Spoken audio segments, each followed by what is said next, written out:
right here. Right now. Online at thezone1059.com and on your radio at ESPN 105.9 The Zone. Hey, everybody. Yeah, I'm here. I sure am. Hey, Bill. Hey, I was all set to do my Matt White impersonation yesterday. See how I do. Go. Go. Go. Go. Go. How's that? That's pretty good. Pretty good. It's like the Max Headroom version of Matt Wyatt. There's an 80s reference for you, isn't it? Hey, there you go. Look that one up, kids. Max Headroom. Look that up.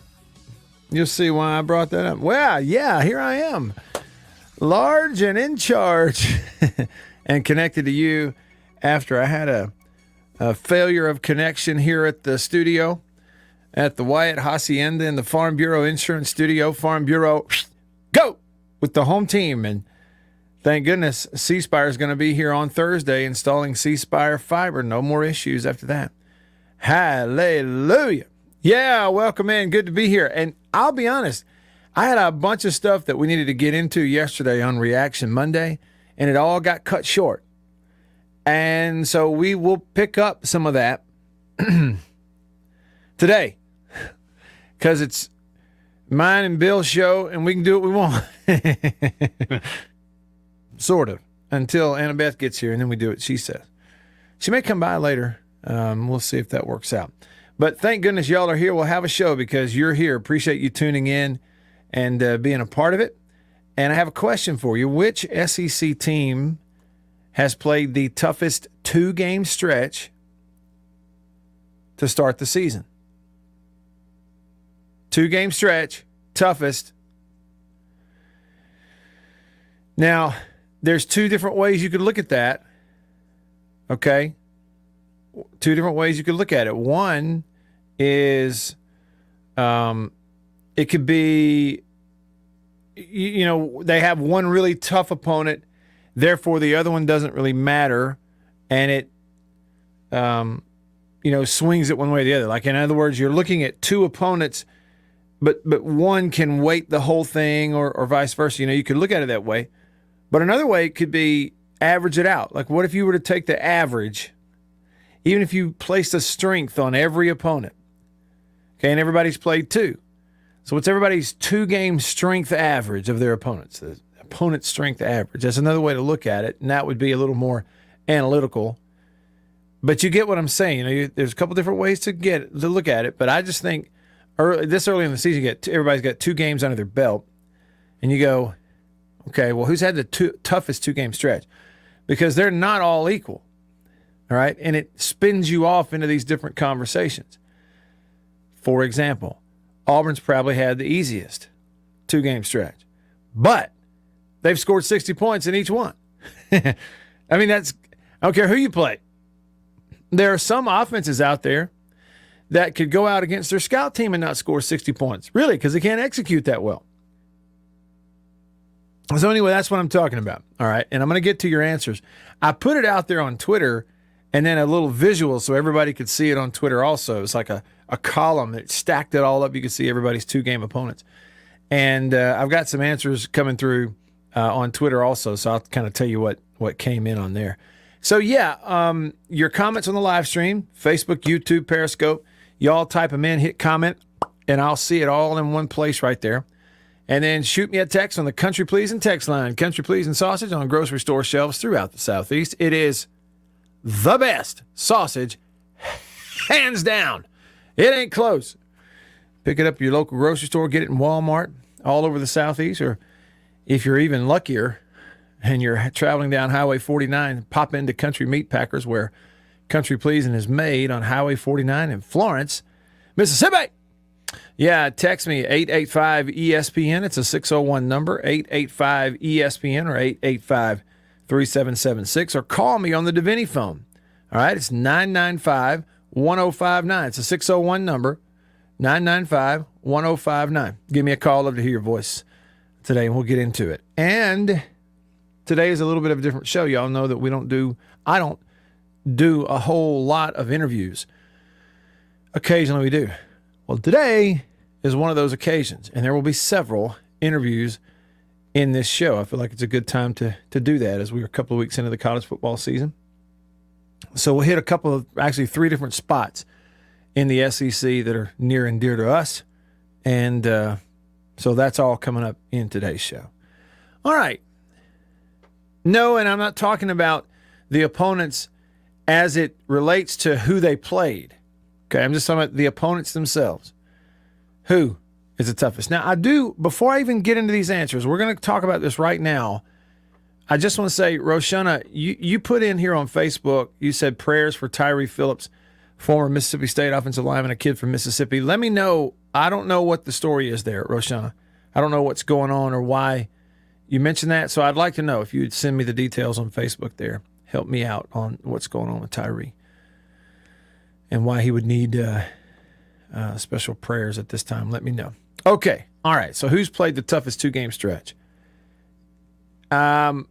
Before we go over your answers, here are the teams that everybody's played. Florida. They had Florida Atlantic and South Florida. They're 2-0. Georgia had Clemson and UAB. They're 2-0. Kentucky, Louisiana Monroe, and Missouri.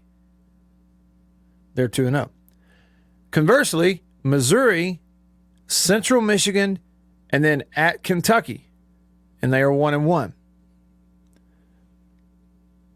South Carolina's 2 opponents, Eastern Illinois, and then on the road at East Carolina. Tennessee played Bowling Green and then Pitt, both home games. Tennessee's 1-1. And Vandy played East Tennessee State at home and then Colorado State on the road. They are 1-1. In the West, Alabama had Miami and then Mercer. Arkansas has had Rice and then Texas. Auburn has had Akron and Alabama State. 60 points in each. 2-0. LSU has had UCLA out there, McNeese at home. Mississippi State has had La Tech and NC State, both at home. Ole Miss has had Louisville neutral site and Austin Peay at home. And then Texas A&M's 2 opponents, Kent State, and then at Colorado. Okay, so that's what everybody has had. Now, what came through on Twitter pretty quickly there, Alex says he thinks it's Georgia. And several people include and mention Georgia. Just about everybody mentions Georgia. And it's because they started off with Clemson, right? Absolutely, a top 4 team. So, yeah, nobody has played, throughout the SEC, has played an opponent like Clemson. Only Georgia has. Okay, so they've got that going for them. They include it. And then, look, it's a home game for them. They're playing UAB, and they're much better. But UAB's a good, well-coached, solid football team who's going to challenge for Conference USA. And Georgia destroyed them. Okay? But that doesn't – still we're talking about the opponents, right? So Georgia's up there for sure. Now, Adam on Twitter said Missouri and Georgia. See, I would say Missouri too. They hosted Central Michigan, a good, solid, competitive MAC team year in and year out. And then they hit the road to go to Kentucky, who I think Kentucky is a top 25-ish type team. I don't even know if they're ranked or not, but maybe they are, maybe they aren't. But I'm pretty sure Kentucky's probably going to wind up being one of the 25 best teams around. So, Missouri, pretty tough 2-game stretch. Russell put a whole bunch of them on here for me. He said Georgia, Arkansas, they had Rice, and then they hosted Texas. Texas was ranked. Mississippi State, La Tech, competitive CUSA, and then hosted NC State, who's not the top of the ACC, but supposed to, be upper half of the ACC, Power 5. They hosted them. But then he mentioned Alabama and Ole Miss. Well, Alabama played Miami. Ole Miss played Louisville. So those are Power 5 conference teams, both from the ACC. But a bunch of people have pointed out Georgia. A bunch of people have responded Mississippi State. And, yeah, I think that, no matter how you slice it, you're going to get back around to what Georgia did just because they played Clemson and they beat them. But I think, too, people look at it objectively. they go, well, Missouri and Mississippi State both. As you start stacking them up, I mean, you look at Alabama and go collectively. Okay, Alabama starts with Miami. Compare it to Mississippi State's 2-game stretch. Is Miami better than NC State? Well, they're supposed to be. They may not be, but they're supposed to be. But then you go to the other one. They played Mercer, an FCS. State played La Tech, who improved, FBS, albeit a group of 5 team. So those two are not equal. So 2-game stretches. I just think it's pretty interesting. And most everybody is 2-0. There are a few 1-1s in there. Missouri being one of those. And frankly, they played a tough 2-game stretch. Central Michigan at home, they beat them. And then a tough game on the road at Kentucky, a conference game to start it all off. Let's see here. Okay, and the news was that Tyree got injured last night in the ball game against the Raiders. I didn't get to see the game last night, so I didn't know that. I appreciate y'all filling me in when I was asking you. Now, Sven did mention it. He said Arkansas is in the mix if you're looking for a tough 2-game stretch, and it is. I mean, what we don't know is, until we kind of see some more games and see it start to play out in Conference USA, what about Rice? They've had some ups and downs. They've been a bowl team a few times. They've been down the last few years, but they've had a few ups.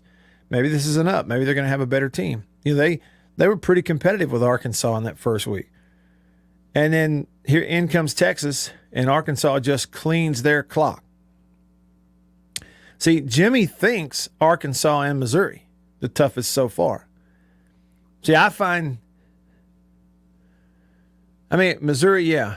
I find it interesting that Jimmy right away says Arkansas and didn't say Georgia because Georgia played Clemson. I guess what I'm looking at is, this early in the year, by the time you get halfway in the season, the schedules start to balance out a little bit in the SEC, particularly because the SEC is so tough and everybody's schedule in the SEC is tough. West right now a little tougher than these, but still, especially you get to the back half of the year, they're all pretty tough. But not every 2-game stretch is the same. That's where we are right now. Is we have these preconceived ideas about teams in our head because of preseason conversation. Some of us preseason rankings, expectations. That's what it is. So we have these preconceived ideas before we've ever seen the teams play. And even before they've played, we've started to go ahead and stack them up. This one's here, this one's here, this one's going to be bad, this one's going to be good, whatever. And then they start playing. And now we're 2 weeks into it, and all these preconceived ideas and expectations are now judged up against the first 2 games we've had for everybody. And this experiment is we are seeing one team's 2-0 ain't nowhere near another team's 2-0. Glaring examples. Auburn's 2-0. But Auburn's 2-0 is nothing like Georgia's 2-0. That's 2 different planets right now at this point in the year. So when I started thinking about this, the exercise for me was start going, even now we think we know what these teams are, but I'm not really sure we do. Nobody's mentioned Ole Miss's schedule. Well, they just played Austin Peay. They beat Louisville and Austin Peay like a drum, both of them. I felt like the Louisville score was kind of like the Mississippi State, NC State score, in that the score at the end of the game would lead you to believe the game was closer than it actually was. Did y'all feel that way about Louisville and Ole Miss? I did too. But still, you look up at the end of it, and what? Like State beats NC State by 14. Ole Miss beat Louisville by what? Like 19. Well, what's the big difference? Both those teams actually dominated the game against an ACC team. But the score closed towards the end of the ball game. So not everybody's 2-0 really is the same. And if we're not careful, we will still go out here, just like people are calling in yesterday talking about betting the farm on stuff. I'm not sure it's time to be betting the farm on anybody right now. Some are up, some are down. We're still calling the Hogs in Arkansas. Let's see them play Texas A&M on CBS in a few weeks. And they'll have to play Auburn, and they'll have to play Ole Miss, and they're going to have to play LSU. You know, I mean, things are still going to really ebb and flow and change, I believe. All right, country pleasing text line, country pleasing sausage on grocery store shelves throughout the Southeast. I got a text that says, "Hi, Matt. My name is Andy. Do you think the air raid works better if it's up tempo? Seems like when we need to score before half or the comeback against La Tech, we pick the pace up, find more success. Also, it might give Will a chance to play without thinking too much. Not sure you're the QB. Answer it," he says. He basically answers. He wants to answer and gave me a thanks in there as well. You know, I would say, yeah, it actually does seem like that when they get going and get a rhythm, there's some up tempo to it, that they've had a little more success. Yeah. But that could also be one thing that could factor into that, Andy, is the time of the game, the situation of the game. Because that dictates how the defense plays also. But yeah, I would say just overall, just quickly lining up, snap it. Lining up, snap it, ball comes out because it wears a rush out. And as soon as you get about 5 plays into a rhythm, defensive linemen start getting tired, especially if you're not substituting a lot and they can't get off the field.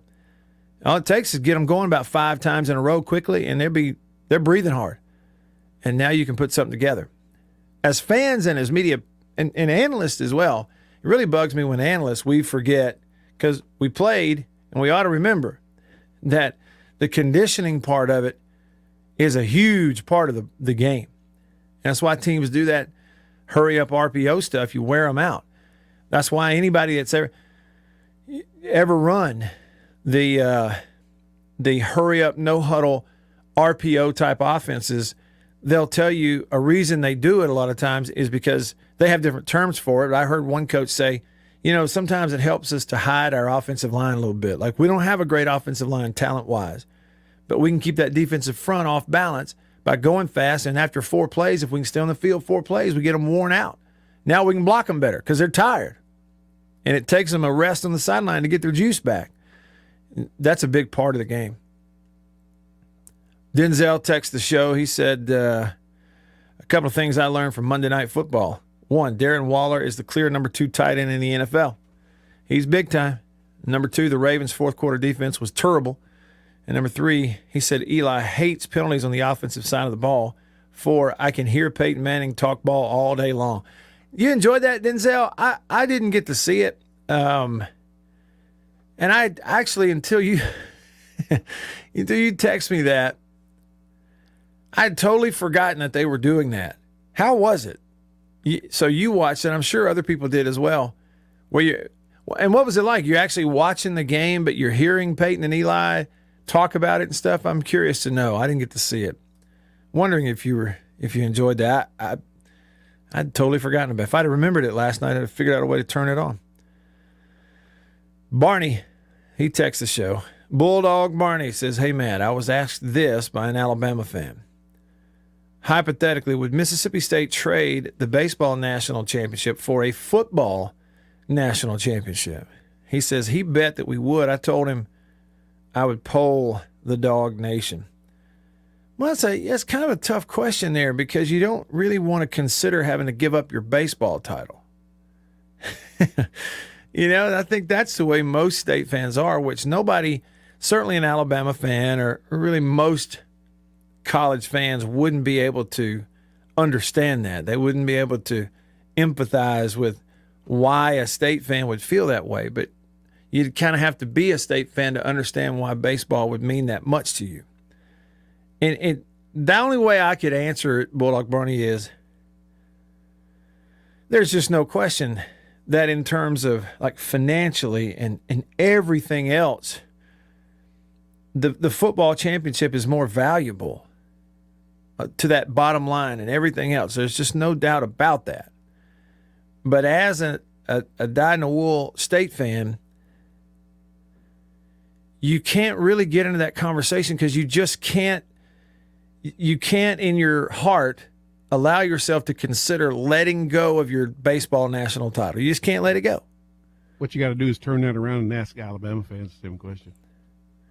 No, they ain't going to have Yeah, no, it's not. You want to give up your football championship for a baseball one? And see, and they've got multiples. But is there anything they would give one up for? Well, they can't really consider and fathom giving one up from football, and they've got multiples. Yeah. So that's the good point, Bill.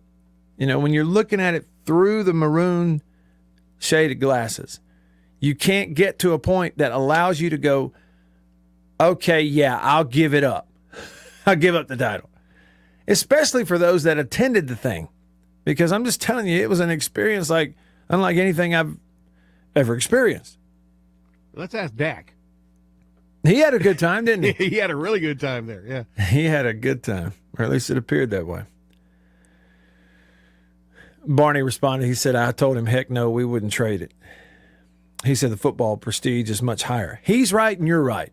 You know what? You're both right. The football prestige, the recognition, the credibility you get for a football title, the way that changes your bottom line and leads to this and that, and your enrollment goes up, it has a bigger economic impact. There ain't no question. He's right. The prestige on the football title is way on up there. But you're also right, Barney, in that state fans won't trade it. Because it's really like the one college baseball fan base in the whole country who has deserved it the longest, has put the most into it, and just, frankly, they would never give it up. They're not giving it up. Others would. This one wouldn't. I'm just telling you, that's the truth. Good stuff. All right, just getting started with you here today on this Tuesday. I'm in the Bureau, the Farm Bureau studio. Stick around.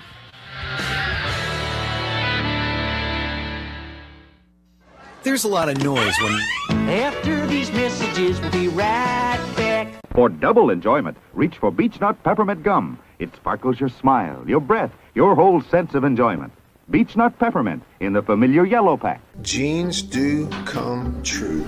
Blue Delta Jeans makes the best fitting, most comfortable jeans in the world. Let's dive in and see what we have here. Do what I did. Visit BlueDeltaJeans.com. Find your fit. Just for my listeners, enter discount code Matt Wyatt. Just answer the questions. BlueDeltaJeans.com. Answer the questions. Use this code. Use the code. You're going to get a discount. They are the most comfortable jeans I've ever worn.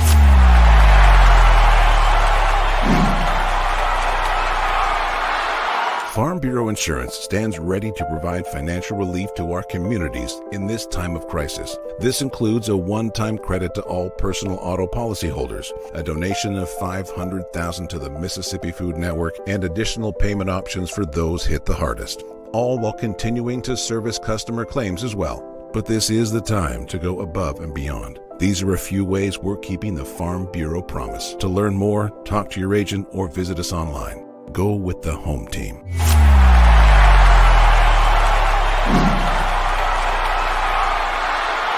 Hey, y'all, let me tell you a little bit about C Spire. New stuff in 2021, including 5G coverage. If you go to their website right now, cspire.com, you're going to see their no bull, which, by the way, I love the Super Bowl ad with the slow motion bull. You're going to see that on the website. But look, they're right. There's been a lot of bull over the years in your wireless bill, depending on if, who you were with. And my experience with C Spire is just like they say, there's no bull. I know what it's going to cost me each month. I know what my coverage is the number one coverage in Mississippi, period, the number one network. And they've got 5G phones that are 5G ready. Now, I have the new iPhone 12 Pro Max, got it at C Spire, went and did curbside at my local C Spire location and did the exchange where I traded in my old one, got the new one, and it's 5G capable. And we've got 5G coverage in parts of Mississippi, and it's just growing by the day. So you really ought to check that out, okay? And in terms of the new phones, you got deals going on those as well. Find those out at cspire.com. C Spire, customer inspired. After these messages, we'll be right back.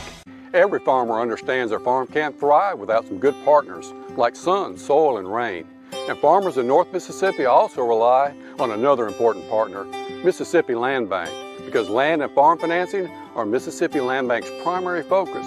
We've grown alongside these farmers' crops for more than 100 years. We understand what a farmer needs and we know the lay of the land in North Mississippi, and that's where I stand.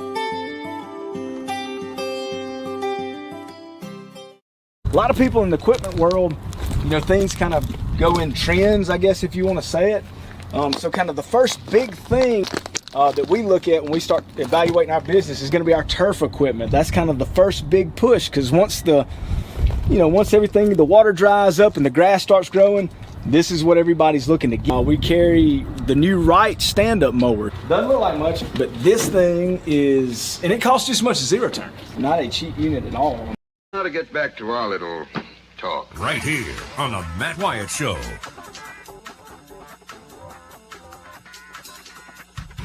In regards to that question, what about LSU? See, I'm like you, okay, and Riley responded. Several people responded. Most of the responses about toughest 2-game stretch. It's some combination of Georgia, Missouri, Mississippi State, Arkansas. Everybody says Georgia, no, because you had not only Clemson and then follow it up with a good, solid UAB team that'll challenge for Conference USA. Okay, so Georgia. And me, I wrote down, my answers were this: Georgia, Missouri, Mississippi State. That was my answers. Well, what about LSU?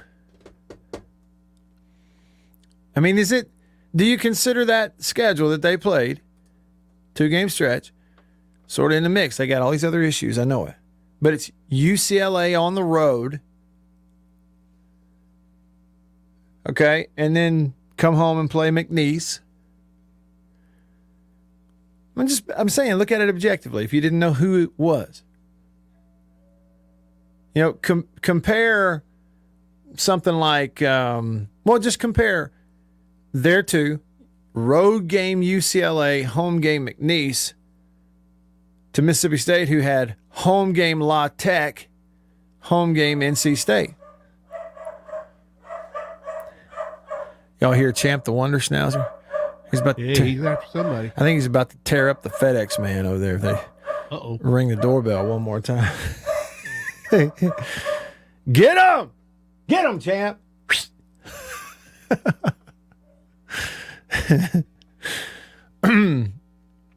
I'm just curious. If you'd include LSU in there, I wonder what people would say on that one. That's just another way to look at it. Okay, and then the question that was brought up by a listener here on the Country Pleasing text line. He had a conversation, he said, with an Alabama fan. Bulldog Barney said he had a conversation with an Alabama fan who asked him, would your fan base give up your baseball national championship for a football one? And I said that mentally you can't let yourself go there. For some reason, the State fans, we can't let ourselves go to a place where you're giving up your baseball championship that you just won. And no, I don't know that any other baseball fan base would understand that, or would feel the same way. LSU's already got some, right, in baseball, and they care about it big time. Ole Miss has a great baseball fan base, and they care about it big time. But, I don't think it's quite to this. I think pretty much every Ole Miss fan would say, if we had a baseball national championship, we'd give it up in a second. Let it go in a heartbeat for a football one. I think Ole Miss fans would tell you that. But State fans, I'm just trying to be honest on this, where every one of us realizes the football national championship would mean more in so many different ways, from an exposure and a prestige and a credibility standpoint and a money standpoint and enrollment and everything else. And the bottom line, yeah. But I'm just telling you, you can't find but just a very small percentage of the fan base that would actually be willing to hand it over. I'm saying that's the truth. Right, wrong, and different. I'm just evaluating what I see. That's the way I feel about it. Bentonio Bulldog responded to that question. He said, Hail, no, Hail, Hail, as in Hail State. No. In regards to the broadcast last night, Chad let me know that you get to see Peyton and Eli while you also watch the game. It was high-quality entertainment. He said their guests were awesome. That is really neat. I kind of hate I missed it. I would have enjoyed seeing it. Jason in Flagstaff texts the show, and he says, absolutely, I'd trade the baseball title for a football championship. Baseball isn't about championships to state fans. It's tradition, the atmosphere, the left field lounge. Title or not, we are going to be in that stadium in the frost of late February. He says football changes everything. He said, ask that question someday when state is 11-0 and a football championship is actually within reach. And that's a good point. That's a good point. It might be easier to answer it the way we are, Jason, when you feel like the football national championship is not within reach at this time, right? Good point. Nick says, if you would have told me that it would mean losing every football game for the next 5 years to win that baseball natty, he says, I would take that deal every day and twice on Sundays. Now think about that. There's one state fan's perspective, and I'm telling you, many people around the country can understand it. Just about, not all, but just about every state fan understands it. Anthony from Tupelo says, last night you could tell that Peyton Manning has a genuine, deep love for football. Boy, he would have to, huh? I mean, he would have to. You think about what he was, born into and the way he's lived ever since and all that, right? RT said, so many of my Bulldog friends had the best time with their family enjoying the College World Series for multiple days. Baseball should not be traded for a football title. Think of the fans that got to actually go to the game. That's the thing for me, RT, being out there. There's not one single solitary state fan who was out there for that would trade it for a football national title. That's just true, okay? Maybe it's telling. I don't know. I'm just telling you the truth. That's what it is. Henry on the live stream on YouTube says, how about we enjoy the baseball championship and then win the football natty? Hey, why not? What was the thing they said, Henry? Why not us? Isn't there a song called Why Not Us, Bill? An old love ballad or something? There is one. Yeah. Why not us? I think a gentleman from Mississippi sings on that song. Oh, really? I don't know. Clayton said on the live stream, the broadcast was great with Eli and Peyton. He says there was one part where Eli's fire alarm went off and Peyton said, Eli, what'd you do? That's funny. Did his dog start barking at the FedEx man in the middle of their show? Because this show's the only place you can get that. I did see that, Jonathan, on Facebook bringing it up. LSU lost running back John Emery for the year he is academically ineligible, will not play the remainder of the year. That is not good news for a struggling LSU. They just seem to, last year and this year, Jonathan, it just seems to be one piece of bad news after another, after another, after another for that LSU program. And, Emery's such a great player. I say great player. It hadn't exploded yet into this phenomenon yet, but, he's such a good player, a very talented player. Everybody wanted him in recruiting. He goes to LSU, obviously, on the heels of the national championship. And then I see, the backstory, behind the scenes details on that, Jonathan. He's got a lawyer. They're now, kind of taking this whole thing, or want to take this whole thing through the legal system to get him back eligible again, or at least get compensated for time missed if it's wrongful. And it's a mess. Bring your brooms, 'cause it's a mess, they said. RT texted the show, and he said dumpster fire. Tiger David says, word out of Baton Rouge is if LSU loses to State, Ogeron is out. Why wait? David, here's my thing to you. All right, I'm going to tell you, this is my thing to you. It's all over but the crying. And I don't have one single solitary axe to grind with Coach O up at all. Don't know him personally. I do know some people there. Have an acquaintance on the staff there. I just went at programs like that are that big, that important to their state, that important to so many people. You know, LSU doesn't compete with another D1 team in the state of Louisiana. It's LSU. Everybody's a Tiger. It's important, you know, financially to the state what they do and don't do in football. It's such a big deal to programs that big and that important. When it gets to the point that it already is, it's not turning back around without a reset.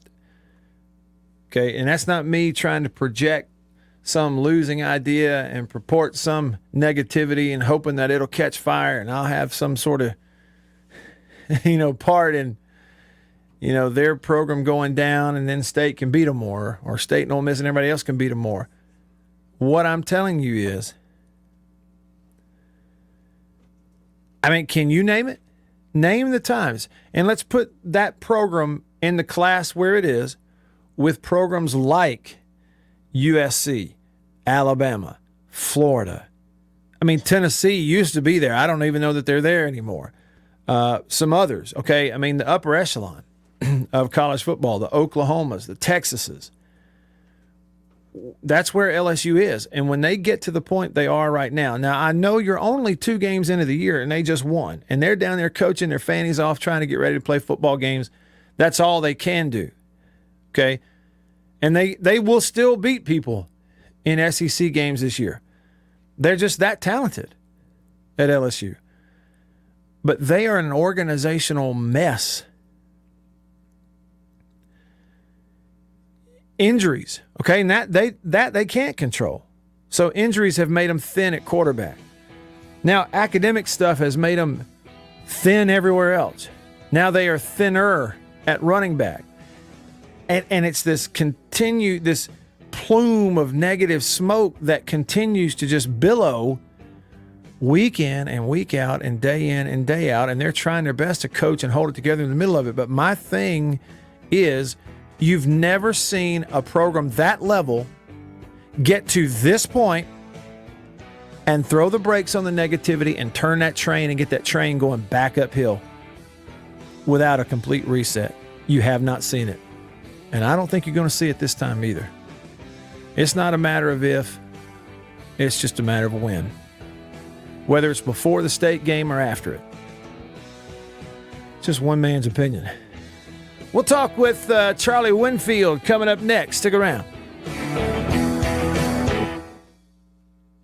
There's a lot of noise when it comes So, to Matthew, I have my 5G. songs mixed up. That was Fred Noblock doing the song. After these messages, we'll be right back.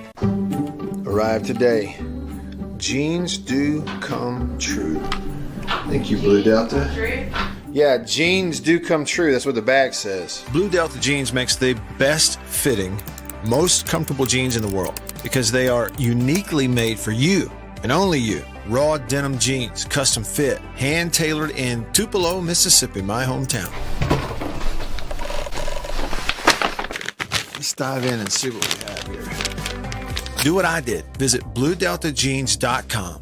Find your fit, design a jean, and before you know it, you'll be addicted. Just for my listeners, enter discount code Matt Wyatt, all lowercase. Again, that's if you listen to me, you can use discount code Matt Wyatt, all lowercase, and at checkout, you're going to get a 10% discount off your order. So I just went online, ordered them, BlueDeltaJeans.com a couple weeks ago. Went in, I didn't go get measured. I just entered, what I knew about myself. I just answered the questions, and here they are at my doorstep a couple weeks later. Nice. Yeah, Blue Delta. Nice.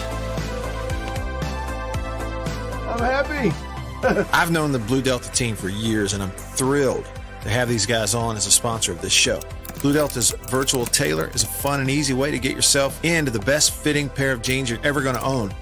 Bet you never thought you'd get a butt shot out of me, huh? How about that? Just answer the questions and they fit absolutely perfectly. They couldn't fit better. So just go online, BlueDeltaJeans.com, answer the questions. It's amazing how they do it. They will fit perfectly. You're not going to find better material and better feeling pants, period, anywhere, BlueDeltaJeans.com. Use this code. Use the code. You're going to get a discount. They are the most comfortable jeans I've ever worn. I promise you that. And I know that you are going to love them too. Make sure you use the code. And remember, jeans do come true. After these messages, we'll be right back. Let me tell you about an ice cream can't be beat. The very best tasting you can eat. It's Meadow, Meadow, Meadow, Meadow Smooth Freeze Meadow Gold. Go to your ice cream man today, and here's the word that you should say. Oh, give me Meadow, Meadow, Meadow Smooth Freeze Meadow Gold. And remember, folks, Meadow Gold is mighty good. For double enjoyment, reach for Beech Nut Peppermint Gum. It sparkles your smile, your breath, your whole sense of enjoyment. Beech Nut Peppermint in the familiar yellow pack. 6 o'clock, dinner time. Thank goodness for Jell-O Instant Pudding.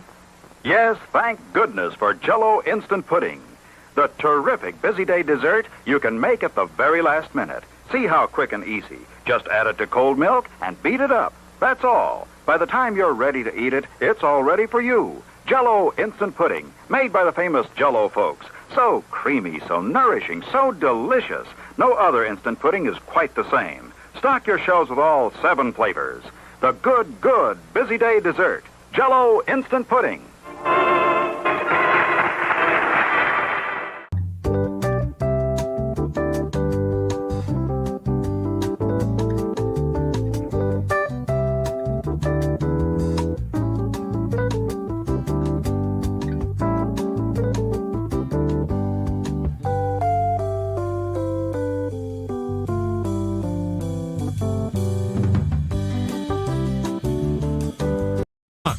He's just taller than his hair is. Nice hair! It's the Matt Wyatt Show on 105.9 The Zone and worldwide. Online at TheZone1059.com. Well, I got some good news.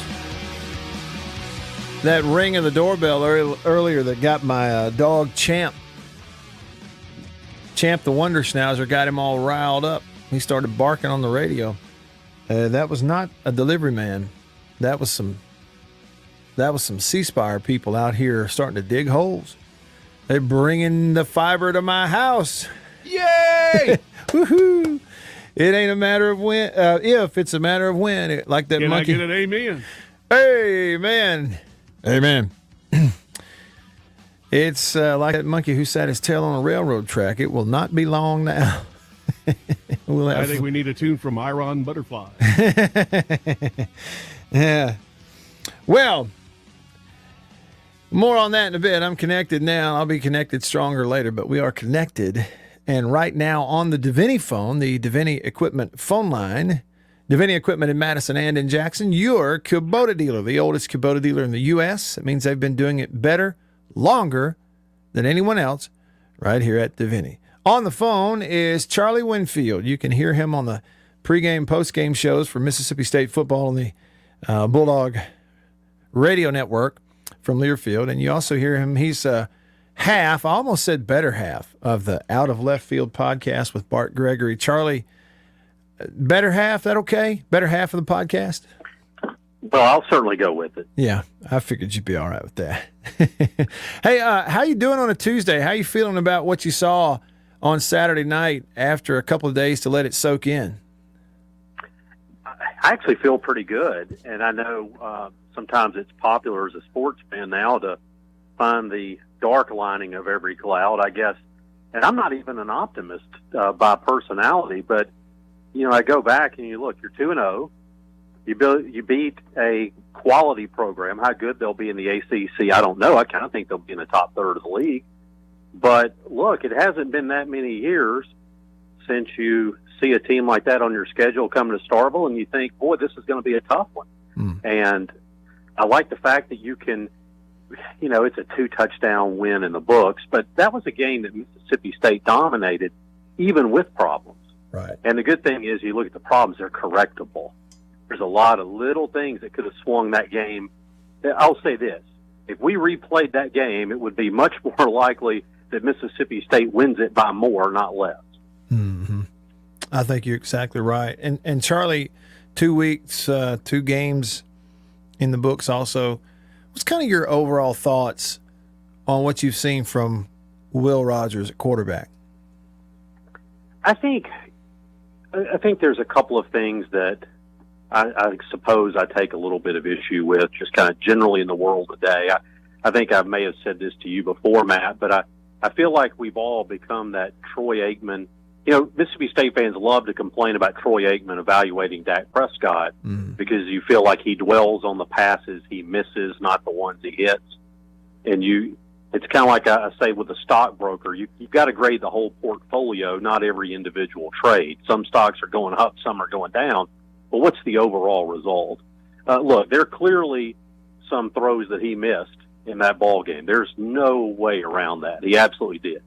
But then the question goes, where was his decision making? I thought for the most part the ball was getting out to the right guy, and the decisions were there for the most part. And so then it becomes a question of, can you make a little bit of adjustment? You know, we're not talking about a guy who, look at a couple of the passes he missed. It's not like he threw it in the bleachers. You know, we're talking about a foot here or there. And that, to me, seems like a lot more of a correctable issue. So it's one of those things. It's not all good. It's not all bad. But I think when you look at the guy who's basically played in 8 games, he's giving you something you can work with. Charlie Winfield on your radio right now. You can follow him on Twitter. That's his name, at Charlie Winfield. Hear him on the pregame, postgame shows of Bart Gregory before and after Mississippi State football games on the radio. You see and hear him on the SEC Network Plus during baseball season with Bart.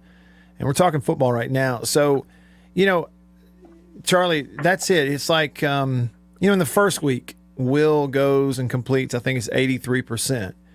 And so is the offense perfect? No. Is he perfect? No. But that's one of those games, and even this past week, I'm like you. I'm afraid some portion of the fan base is bordering on this. The kid could go 100% completions, and there's people going to find stuff wrong with him. I think that's dangerous. Oh, yeah, absolutely. You completed it, but to the wrong guy. Yeah. And I think part of the thing goes back, and you would be in a much better position to judge this than me, but I know that, you have to look situationally too. It's one thing to say, boy, Will had a guy open deep. Well, but are you willing to take that chance when you're up 24-3 in a ball game as opposed to earlier in a ball game? And we don't know what's being told to him, by Mike Leach on the sidelines either.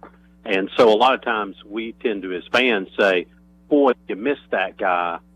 Boy, his eyes weren't in the right place. That's kind of one of the new buzzwords now, is were his eyes in the right place? Well, I don't know where Mike Leach wanted his eyes, and sometimes my complaint may not be with the quarterback. It may be with the system. It may be with decision-making. But, I remember a Mississippi State team in 1999, Matt, that did pretty good playing just enough offense at times and playing some really good defense. Sometimes holding on to the football and not turning it over.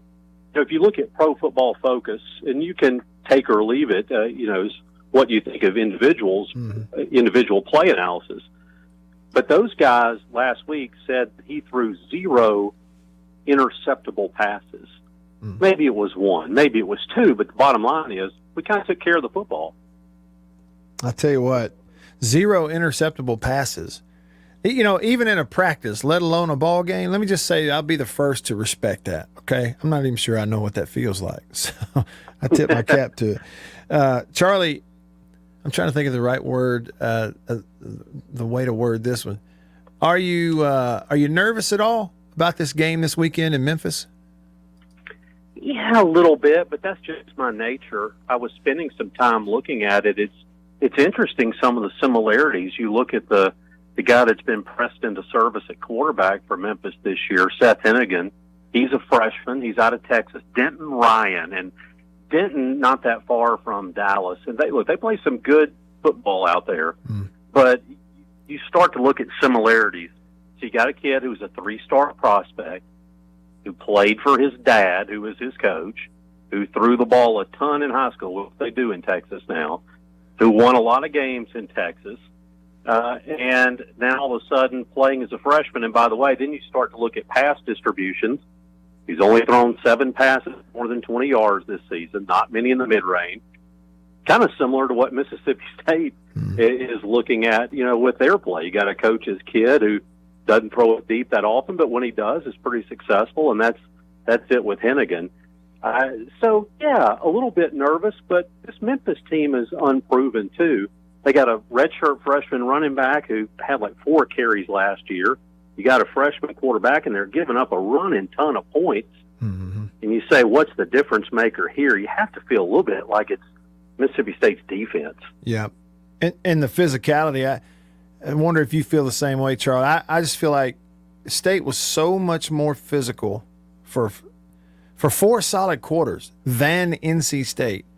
If you're not too beaten up and sore and you can go do that again, especially on that defensive front, they got a good chance to win the ball game up there. Yeah, it really jumped out to me. The talk you have with this idea, I think a lot of people have the perception with a Mike Leach that it's kind of a gadget offense, a team that doesn't play defense. Being physical isn't one of the things you think of right away, but you kind of peel behind Mike Leach. He put some tough football teams out on the field, and whatever one thinks of Mike Leach, boy, Zach Arnett has certainly established himself as a reputation for physical defense. I was actually really surprised to face an offensive line as good as NC State had and to just push them around the way Mississippi State did. These are guys for NC State they got a number of guys projected to be high draft picks, including a first rounder at left tackle. You wouldn't have known that watching that game. Sure. Charlie Winfield, it's good to catch up with you, Charlie. I will say before I turn you loose, you mentioned that you're not an optimist by nature. You're more so a pessimist. I'm thinking, well, you're on that post-game show with Bart. No wonder they send me up there still. You and Bart together, maybe they send me up there for the occasional sunshine. Is that what that is? Is that what that's for? Well, I think Bart has gotten very skilled over the years of making me say the negative thing. That's good. Well, I guess that's what a good host is supposed to do, right? Like get the best out of you. Yeah. Good stuff. Charlie, hey, thank you. Good to talk to you, and we'll see what happens this weekend. Sounds good. Talk to you then. All right, talk to you then. That's Charlie Winfield. Y'all follow him on Twitter if you don't already, at Charlie Winfield. And he's on the pregame, postgame show with me and Bart before and after state games. ESPN Plus, SEC Plus with Bart during baseball season. All around good guy. and he's more of an optimist than he wants to let on. I'll put it that way.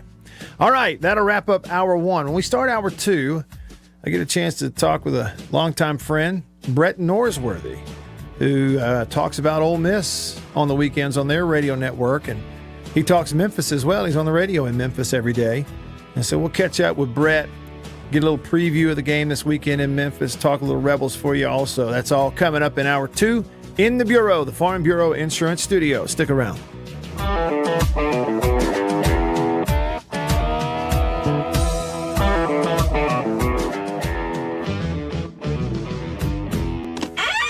After these messages, we'll be right back. Arrived today. Jeans do come true. Thank you, Blue Delta. Yeah, jeans do come true. That's what the bag says. Blue Delta Jeans makes the best fitting, most comfortable jeans in the world because they are uniquely made for you and only you. Raw denim jeans, custom fit, hand tailored in Tupelo, Mississippi, my hometown. Let's dive in and see what we have here. Do what I did. Visit BlueDeltaJeans.com. Find your fit, design a jean, and before you know it, you'll be addicted. Just for my listeners, enter discount code Matt Wyatt, all lowercase. Again, that's if you listen to me, you can use discount code Matt Wyatt, all lowercase, and at checkout, you're going to get a 10% discount off your order. So I just went online, ordered them, BlueDeltaJeans.com. A couple weeks ago, Went in, I didn't go get measured. I just entered, what I knew about myself. I just answered the questions, and here they are at my doorstep a couple weeks later. Nice. Yeah, Blue Delta. Nice. I'm happy. I've known the Blue Delta team for years, and I'm thrilled to have these guys on as a sponsor of this show. Blue Delta's Virtual Tailor is a fun and easy way to get yourself into the best fitting pair of jeans you're ever going to own. Bet you never thought you'd get a butt shot out of me, huh? How about that? Just answer the questions, and they fit absolutely perfectly. They couldn't fit better. So just go online, BlueDeltaJeans.com, answer the questions. It's amazing how they do it. They will fit perfectly. You're not going to find better material and better feeling pants, period, anywhere. BlueDeltaJeans.com. Use this code. Use the code. You're going to get a discount. They are the most comfortable jeans I've ever worn. I promise you that. And I know that you are going to love them too. Make sure you use the code. And remember, jeans do come true. After these messages, we'll be right back. Let me tell you about an ice cream can't be beat. The very best tasting you can eat. It's Meadow, Meadow, Meadow, Meadow Smooth Freeze Meadow Gold. Go to your ice cream man today, and here's the word that you should say. Oh, give me Meadow, Meadow, Meadow Smooth Freeze Meadow Gold. And remember, folks, Meadow Gold is mighty good. For double enjoyment, reach for Beech Nut Peppermint Gum. It sparkles your smile, your breath, your whole sense of enjoyment. Beech Nut Peppermint in the familiar yellow pack. 6 o'clock, dinner time. Thank goodness for Jell-O Instant Pudding. Yes, thank goodness for Jell-O Instant Pudding. The terrific busy day dessert you can make at the very last minute. See how quick and easy. Just add it to cold milk and beat it up. That's all. By the time you're ready to eat it, it's all ready for you. Jell-O Instant Pudding, made by the famous Jell-O folks. So creamy, so nourishing, so delicious. No other instant pudding is quite the same. Stock your shelves with all 7 flavors. The good busy day dessert. Jell-O Instant Pudding.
It's my house I go home to. I got smart about credit cards. Now paper or plastic has a whole new meaning. When it comes to your money, whatever you want to get smart about, you can find it at smartaboutmoney.org. Smartaboutmoney.org is a free online resource from the National Endowment for Financial Education. We're an independent nonprofit foundation dedicated to helping people just like you get sound information about money. Smartaboutmoney.org. It's the easy place to start when you want to get smart. WRKS Pickens Jackson. Time. It's time to get back to the Matt Wyatt Show. Live in the studio. Online at thezone1059.com and on your radio at ESPN 105.9 The Zone. Hey, all right, let's go. Hour 2 of the show. Just getting started with you here today on this Tuesday. Just like that, I'm Matt in the Bureau, the Farm Bureau Insurance Studio. Farm Bureau Insurance. Your hometown heroes. That's your local Farm Bureau insurance agents available to you in all 82 counties around the great state of Mississippi. That's right, your hometown heroes. And we're staying connected to you because of C Spire, the #1 network in Mississippi. And I am not making this up just to have something to talk about on the radio. It's the truth. The C Spire men are outside and around my house right now digging holes and connecting cables because C Spire Fiber Internet to the Home will be at the Wyatt Hacienda sooner than later. I will be able to upload until my little heart is content, and I can't wait. Something else I've been looking forward to and can't wait for is happening right now on the Davini Equipment phone line, Davini Equipment in Madison and in Jackson. If you listen to Ole Miss football on the radio, then before the games and after the games, you hear his voice. He is Brett Norsworthy. He's talking Ole Miss football, and of course you hear him on Sports 56 in Memphis. You can hear him up there this afternoon, but you don't have to wait. He's here with us now. Hey, Brett, happy football season. Hey. How you doing? Hey, Matt, as I started the pregame Saturday from the Grove, TGIFS. Thank God it's football season. That's it. Thank goodness it is. And I tell you, it's kind of, we're only 2 weeks in, but it's been a doozy so far for Ole Miss. I mean, they haven't disappointed, have they? It's been a doozy across college football. And in the micro, how about that quarterback play being played at Mississippi State and at Ole Miss? Two quarterbacks just off to a great year. And I think the common denominator for both of them, they're not giving the ball to the other team. That really keeps you in a lot of games. You know that. I know you've heard Coach Jackie Sherrill tell you, if nothing else, don't turn it over. A punt's so much better than a turnover for a lot of reasons. Momentum, one of them, and the field position, and the scoreboard, the other big one. But around college football, Matt, I think these first 2 weeks of the season have almost been a microcosm of what a wild, zany, crazy first 2 days of an NCAA men's basketball tournament looks like a lot of times. Upsets, thrillers, buzzer beaters, shockers, some narrow escapes by some big boys. And a lot of times with that basketball tournament analogy, by the end of the tournament, the real big teams, the ones we know, they're always around the Final Four, the Elite Eight, they're sitting back and kind of laughing going, thank you, you just really made the road easier for us. So is that the case for Alabama, Georgia, and maybe even a one-loss Clemson? Oklahoma could be in that. Ohio State's no longer in that. I don't think. I think they will lose again. Oregon did everything they wanted to whenever they wanted to against them, and Joe Moorhead had a great play-calling day. But these first 2 weeks, it's been on the edge of your seat, pins and needles football, and I've just loved it. And I think State and Memphis will put on a classic Saturday at Liberty Bowl Stadium. Well, and I'm like you. I think it could be a classic because, Brett, I turned on and watched their game over last night from Arkansas State this past weekend. And, Memphis is, they're not the biggest team you're going to face. They're certainly not the most experienced. But, man, they go fast and they run fast. They have speed on that football team at Memphis. They do have speed, and Calvin Austin at wide receiver, Right. 239 against Arkansas State. And they got in a while with Arkansas State. They're used to those kind of games in the American. No, they're not very big. It's not that imposing in the defensive line. They just want 1 or 2 turnovers a game. If they can get those, then they feel really good. And their freshman quarterback, Seth Hennigan, he's like Will Rogers and Matt Corral with his start. He's not giving the ball away. So the classic broadcaster setup Saturday, something's got to give. Somebody's got to make a turnover Saturday. I don't you love that setup by the announcers anytime with a classic running team against a great defensive running team. But something really will have to give Saturday at the Liberty Bowl. And I'm so glad this game is being played, Matt, because I've been to great Mississippi State, Memphis games at the Liberty Bowl. I was not at the game the night of the great Rocky Felker's 99-yard drive to come back and win the game for them. I was there in 77, and it was a really good game. I had been to Sewanee Southwestern that afternoon to see a friend of mine play, and then that night we went to the Liberty Bowl Stadium to see the Tigers and the Bullies. And I'm a hometown homer. Heck, I'm about a homer for everybody. But what the Tiger program has accomplished, this is the golden era of Memphis Tigers football. I've watched it since 1970 when I was 7, 8 years old, and this is the golden era. This is what they've dreamed of, these kind of wins. A trip to the Cotton Bowl 2 years ago and consistent winning now over 3 straight head coaches. That's hard to do anywhere. It's hard for any place to tap into 3 in a row. In Memphis, they've been able to do it with Justin Fuente, Mike Norvell, and now the new coach, Ryan Silverfield, in his second year on his job, just like Mike Leach is in his second year for the Bullies. Brett Norsworthy on your radio right now. You can follow him on Twitter. You should if you're a football fan, sports fan in general, at Brett Norsworthy. You hear him pregame, postgame on the Ole Miss Network, and also in the afternoons, evenings on Sports 56 in Memphis. Speaking of Ryan Silverfield, Brett, what's your impressions of him? I know this is his second year. Your impressions, whether it be in interviews or personally, but also coaching style, just kind of like, what do you make of him so far at Memphis? Matt, with the spirit of full disclosure, because the last year we've had, last 18, 19 months we've had in our lives, I've not had any up-close and personal contact with him. When I watch the pressers, it's all been Zoom. I hadn't been able to really ever formally meet him. I met him when he was an assistant coach, offensive line coach for Mike Norvell, but his public persona is just spot on. It's just what you would want. And the draw he had last year, okay, it was COVID year for everybody. Everybody had that as a common denominator. But in your first year as a head coach, coming in behind a Cotton Bowl produced team that Mike Norvell produced on the way out of town to FSU, and the winning that they had under Justin Fuente, really starting in 2013, but winning seasons from 2014 on, I said he came into the Memphis job with the biggest expectations ever for a first-year coach at the University of Memphis. And not only did he meet them, I think he exceeded them and then got the bowl win. It was the first bowl win they've had in a while, and that felt good.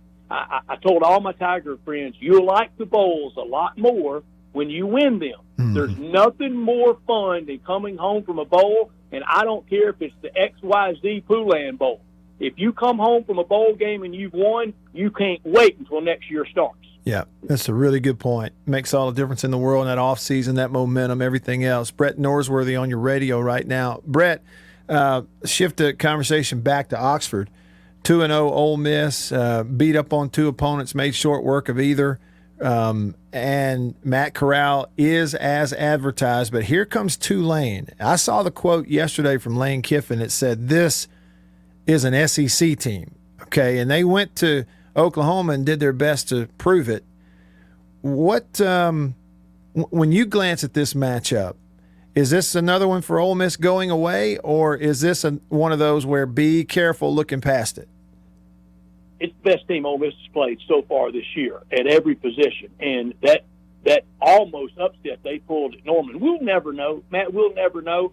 But what if that game had stayed on campus? I know for a zillion reasons, not the least of which insurance, property damage, loss of life, destruction, upset of your life. They wish Hurricane Ida had never rolled through. But if it doesn't roll through, they play that game at Ullman. Who knows what happens? I said earlier today to a friend that I thought if you had the Tulane quarterback in the SEC, I'm not going to rank them, just throw these 4 in there, and this is your 4 best quarterbacks. Corral, Rogers, Young, and the Tulane quarterback, Mike Pratt. I think that would be your best 4 quarterbacks in the SEC. He's got to be defended. You've got to respect his wheels. And then if he drops back, he has a great ability to find that second and third wide receiver. And Coach Kiffin was mostly right in the description of Tulane. They once were an SEC team. That's right. Not that long ago, right? Not that long ago. And Brett, what do you?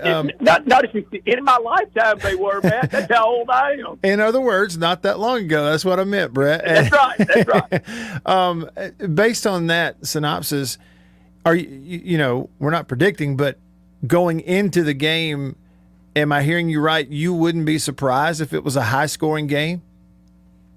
I would not be if it was a high-scoring game, and I would not be surprised if it was a comfortable margin or a fourth-quarter game. Yeah. This is the kind of opponent that Ole Miss really needs before that open date.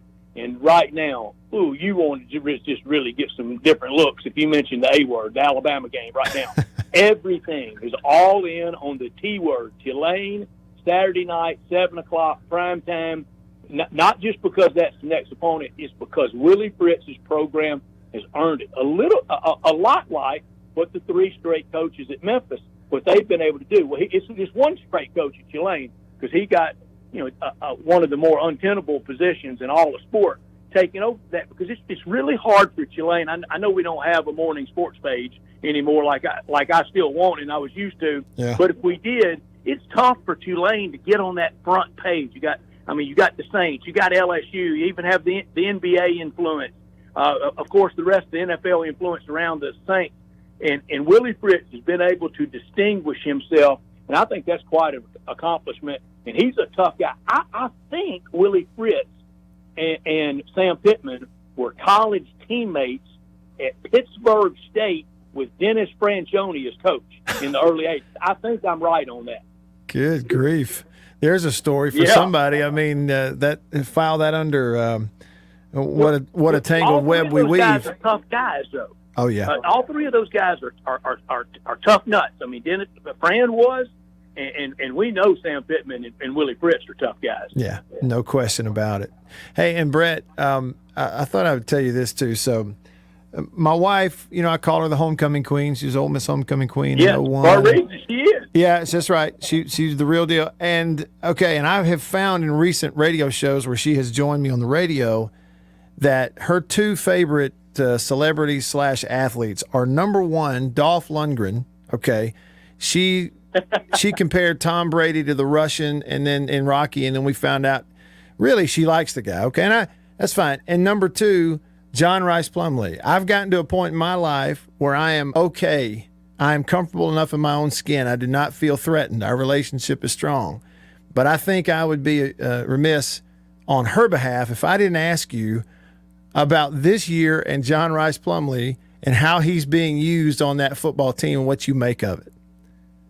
Well, she's in a vast majority because we all love him and we all appreciate him, and he's just the ultimate team guy. Saturday night he got in and he ripped off a big run and ran out of bounds on the Ole Miss sideline, and the entire offensive line, led by Nick Broker and Ben Brown, they were down there helping him up and just so happy for him. And I know coaches like parents can't ever say I have a favorite. Yeah. They're all my favorite children, or like a lot of good parents say I love the one that needs it the most at the time. But I swear I think Lane Kiffin. I think John Rice is his favorite player, maybe his favorite guy he's ever been around. He just loves him, and he picks at Coach Levy all the time about playing him more. And John Rice Plumlee, the ultimate team guy, and just one of those guys that can do it all. I understand both. He and his dad are around scratch golfers when they go to the golf course, and baseball and football, and he could run track if he wanted. Just one of those guys, darn him, and everything looks like it comes easy to him. But, Matt, we know that's a lot of hard work, and it's hard to ask a guy to play quarterback a little bit. Mm-hmm. You don't get enough reps now, especially with the practice limitations. It's hard to say, hey, you go in there at quarterback. I mean, it really is. And you have to have, like you said, the right attitude has to accompany that. But he's so doggone fast. I started to say, Brett, you and I would probably be more of a favorite of other folks if we ran a 4.3. You know what I'm saying? Yeah, it's amazing that those guys that can run like that and can do all that are always the kind of the coach's pet. But he is, and he's among his teammates. He's that way. And if we had to ask John Rice to lead the team, I wouldn't be scared of it whatsoever. I mean, we know what he did when he came in against Cal a few years ago when Matt got hurt and had the rib cage injury, was out for a long time. But that also highlights the story of Matt Corral. I love telling this. When he started opening day 2019 at Liberty Bowl Stadium in Memphis, he threw for 91 yards. 91 yards.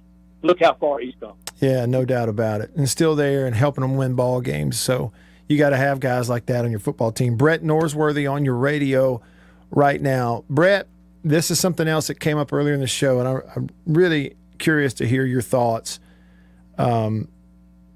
LSU, I think about that line in that movie, The Candidate. Zach Galifianakis' character kept saying, and bring your broom. What do I do now? Well, he said, bring your broom because it's a mess. It just looks like a mess. And I will just tell you, in my experience over the years, when a train that big, like an LSU, gets going downhill, it's really hard to get it going back up again until it bottoms out. What do you make of their situation? I'm going to stay with the train analogy. It ends up looking like Tommy Lee Jones is in there with the U.S. Marshal's office. I mean, there's just cars everywhere.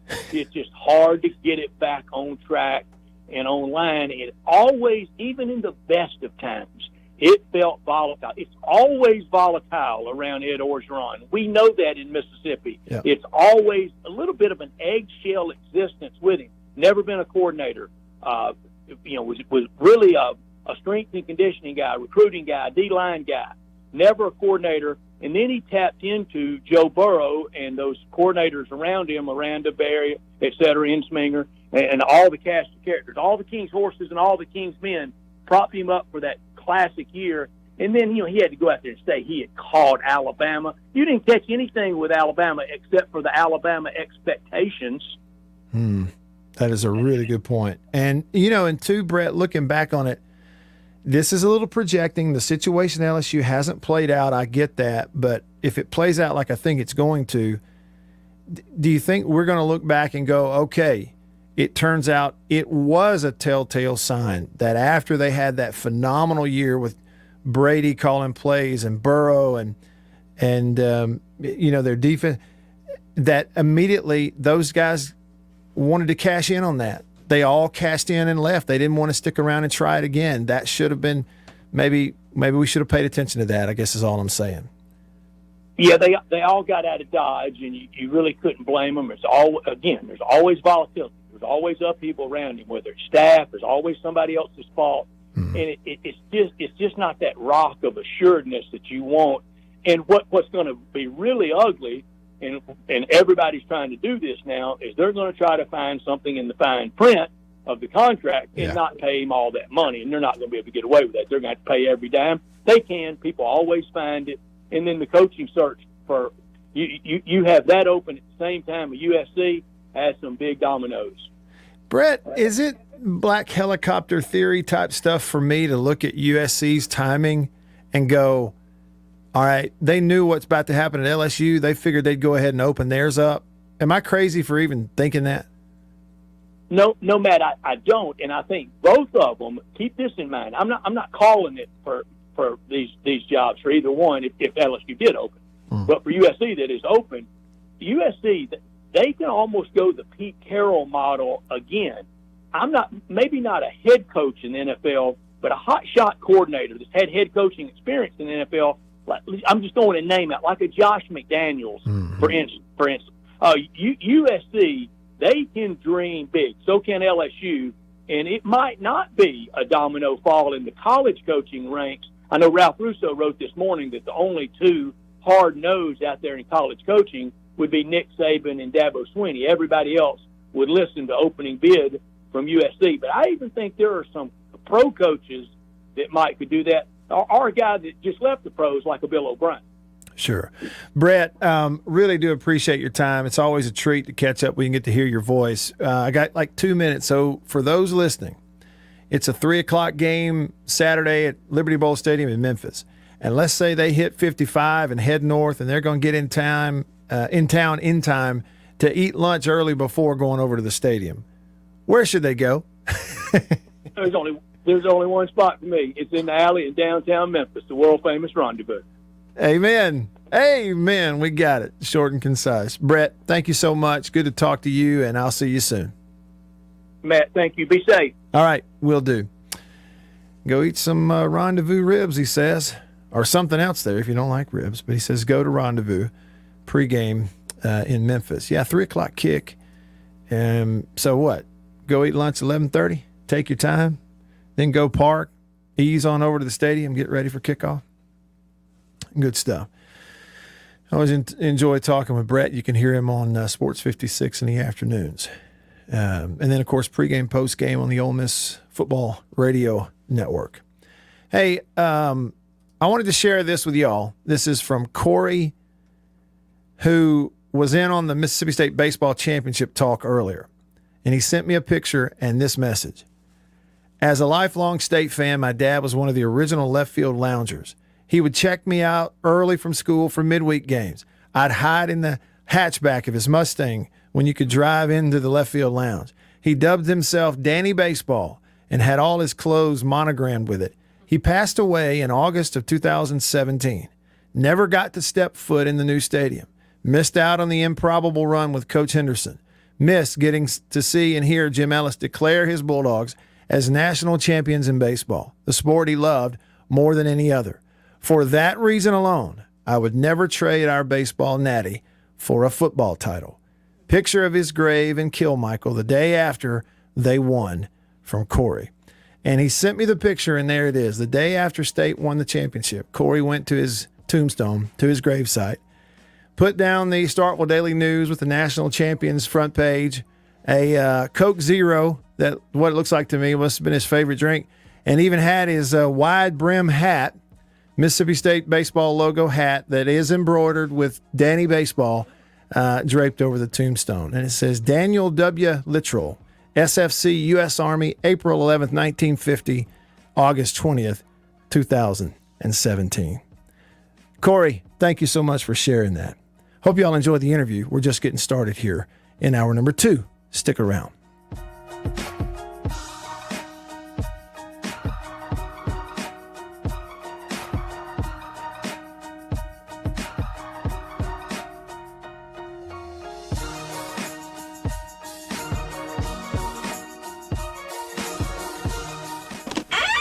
After these messages, we'll be right back. Better buy Birdseye.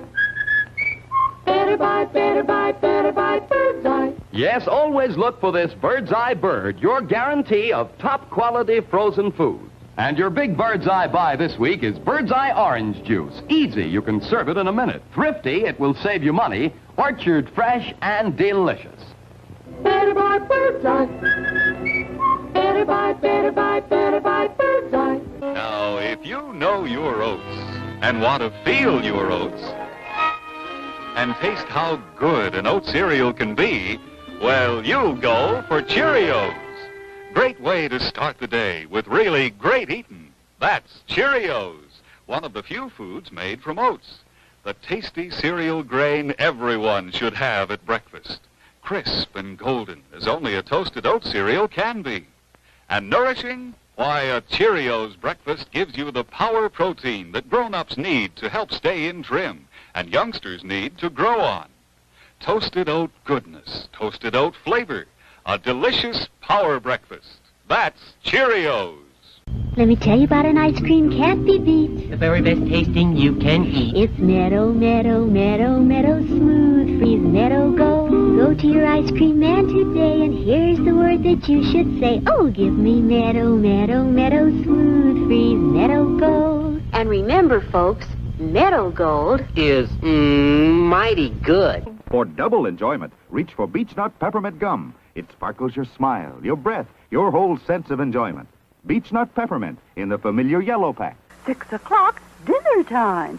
Thank goodness for Jell-O Instant Pudding. Yes, thank goodness for Jell-O Instant Pudding. The terrific busy day dessert you can make at the very last minute. See how quick and easy. Just add it to cold milk and beat it up. That's all. By the time you're ready to eat it, it's all ready for you. Jell-O Instant Pudding, made by the famous Jell-O folks. So creamy, so nourishing, so delicious. No other instant pudding is quite the same. Stock your shelves with all 7 flavors. The good busy day dessert. Jell-O Instant Pudding.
for the Mississippi State radio analyst. And he's on your radio Right now. You got the Matt Wyatt Show on 105.9 The Zone and online at thezone1059.com. All right, back with you. Here we go, rolling along in hour number 2 in the Bureau, the Farm Bureau Insurance Studio. Farm Bureau, go with the home team. They are your home team at Farm Bureau Insurance across the great state of Mississippi. Your hometown heroes. That's your local Farm Bureau Insurance agents. Joining us now in the Bureau, round of applause for...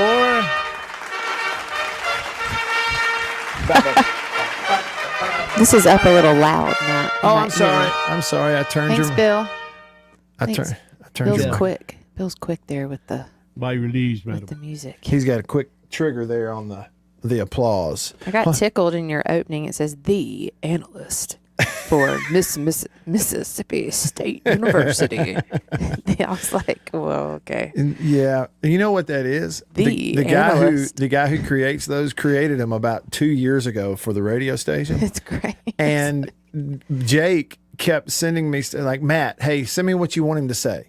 Just write 4 or 5, whatever. And I guarantee you didn't send anything back. I didn't send him anything. I'm not shocked. And the guy just had to come up with stuff on his own. The analyst and he for sent him Mississippi State University. And finally, Jake was like, hey, man, don't worry about it. He's just going to do something. I'm like, okay. Yeah, I'm not surprised by that. Before we go to the phone real quick, Annie, I just want to say, so people need to know that you've been in on this doorbell. So a while ago, the doorbell rings. Champ starts barking his head off. I tried to grab Champ, sorry. It wasn't a delivery man. Turns out it's some guys that are working for C Spire because they're coming Thursday to hook it all up. So you could hear the barking here in the studio. Oh, yeah, they heard it. Here in the studio. Yeah, they absolutely heard it. It's just some natural sound coming in. But you told me the cat was terrified when the doorbell rang. The cat is scared to death of the doorbell. Look at him.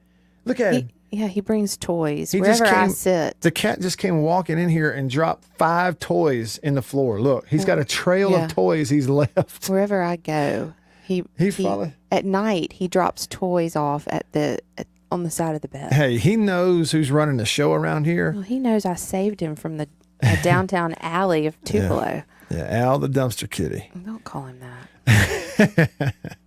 Anyway, Well, the C Spire people were nice. I just talked to one Very of nice. the guys. They were in our backyard. I'm so excited. yeah. Everybody's excited in our whole neighborhood. I mean, and let me tell you, these C Spire folks have been working their fannies off. You know, you have these group me In this neighborhood. You're not on any group me's, but most people have a group me, and we have a neighborhood group me. Everybody in this neighborhood in Tupelo is so excited. Yeah. About C Spire. That truck, it's like, it can't just be one truck because it's in too many places. Yeah, they're all over the neighborhood. They are working really hard. All right. So here we go. Let's over to the phone. Lots of people hanging on the phone line. We're going to start on line 1 with Jason in Flagstaff, Arizona. Jason, what's up? Nothing much. I saw something on Twitter last night. I was going to ask your opinion about it. Somebody name dropped Chris Peterson for the USC job. Mm-hmm. I was wondering what you thought about that. It kind of it sent some sirens going off in my head because he got Washington into the playoff, which is it's a miracle by itself. Yeah. But I don't know. Well, this I know. Chris Peterson is a great coach. He is a great coach. Chris Peterson, if he's coaching your school, you're going to win. He's going to have you relevant, and he's going to do it in an old school way. He did it in a very old school, tough-minded, old school way at Boise, and then he did it at Washington, and they put defensive linemen and folks like that in the NFL.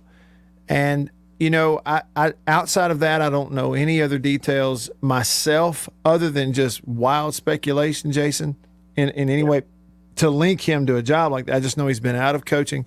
He already coached in that conference. And the reason that people at USC might, be interested to float his name or bring it up is because they saw what he did out there. Yeah. So would he win at USC? Yeah. I believe he would.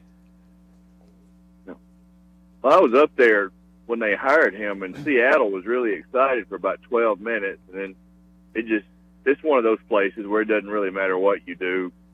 As long if you're not a pro franchise, they're not going to pay any attention to you. Right. Yeah, there are places Yeah, like I think that. that's probably why it quit. But Well, and anyway, look, thank you. let's be honest, USC the same way. USC is just is the same way. They're just a bigger brand nationally. Good call, Jason. Appreciate you. Thank you. Next up, now you got a real treat on your hands here, Homecoming Queen. I don't know if you've ever been around for one of these or not, but you're going to be now hanging on line number 2. The man who he squeaks like a hawk and he likes buttermilk biscuits.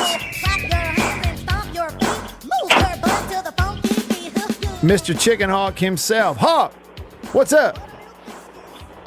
Well, I hate to disappoint you. Chicken, that's what I call it. I call him chicken. Oh, chicken, this is come Coach down O. here this week.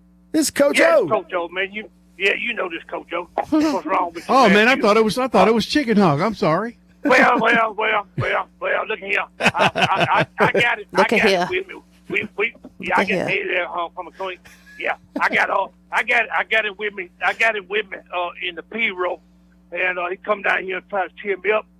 Told me to call you, and said you might can help me out a little bit with something been bothering me on my mind. And we're gonna come up there and play them dogs, and I'm worried about if the Tigers, if we get the tail chewed off and we go back down to Baton Rouge and we bobtail Tigers. Bobtail. What in the world is he going with this? Bobtail tigers. Tigers. They're cute. That's okay. Well, I was gonna, chicken bad about saying boo boo. So I was gonna say about a bobtail boo boo tiger. But anyway, here what I want to know is what chickens. Look here, if them bulldogs, if y'all beat them, are they gonna fire me? You're going to get fired. It ain't a matter. Hey, Coach O, it ain't a matter of if. It's just a matter of when. Well, let me ask you this question. I know Chicken Hawk, and he said he figured that he could help me out, but I really need to get him with you because you're the big man on campus since you married to the homecoming queen. And here's what I need to know. If I do get fired, you say that it's a certainty. Can you help me with them folks out there in Portland and get me a gig with you and Chicken Hawk and that fella they call Cowboy Bill? Can you give me a gig with y'all on the radio like Chicken Hawk? Yep. Can I get a check? Can I get a check from?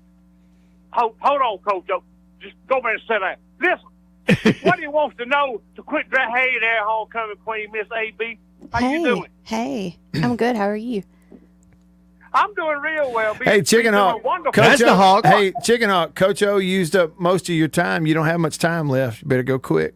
Well, can I just say I am proud to talk to the homecoming queen, and I got something to talk to y'all about here later because I talked to Ty and about something me and Ty wanted to do, but his boss come up with a better idea than me and Ty did. Okay. So anyway, I'll talk to y'all about that later. Here we go. 1, 2, 3.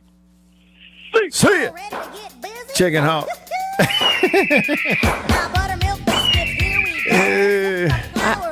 I'm just telling you, I was so confused.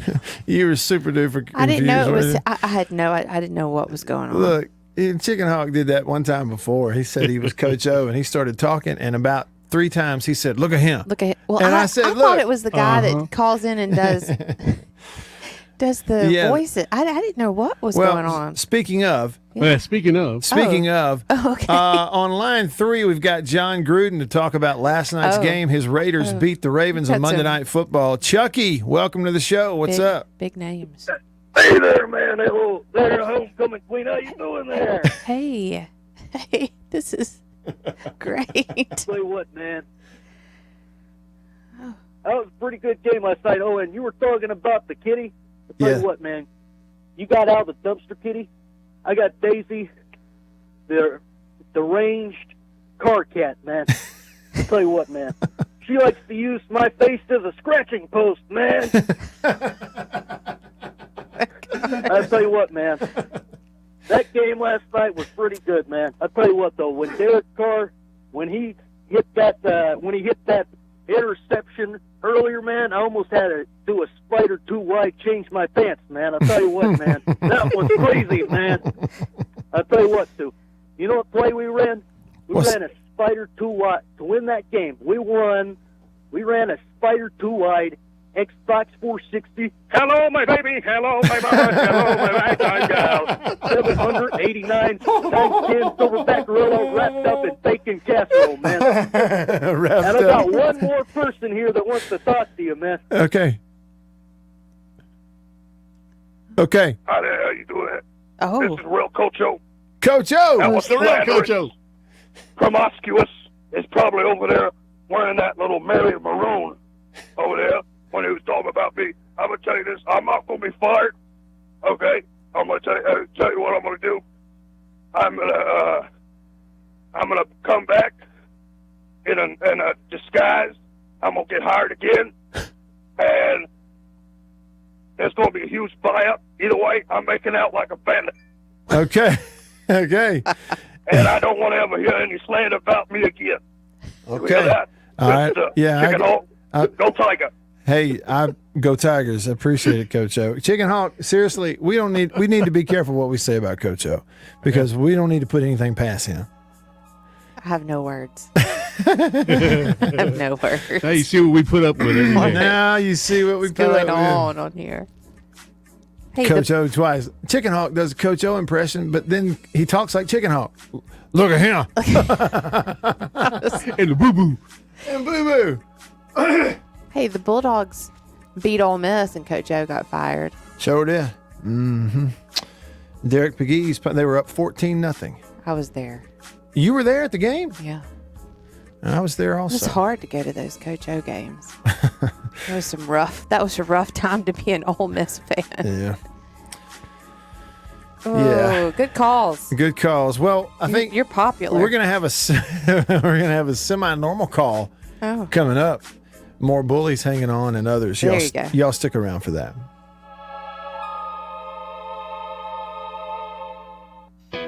This is professional ball player Jake. After these messages, we'll be right back. For double enjoyment, reach for Beech Nut Peppermint Gum. It sparkles your smile, your breath, your whole sense of enjoyment. Beech Nut Peppermint in the familiar yellow pack. Jeans do come true. Blue Delta Jeans makes the best fitting, most comfortable jeans in the world. Let's dive in and see what we have here. Do what I did. Visit BlueDeltaJeans.com. Find your fit. Just for my listeners, enter discount code Matt Wyatt. Just answer the questions. BlueDeltaJeans.com. Answer the questions. Use this code. Use the code. You're going to get a discount. They are the most comfortable jeans I've ever worn.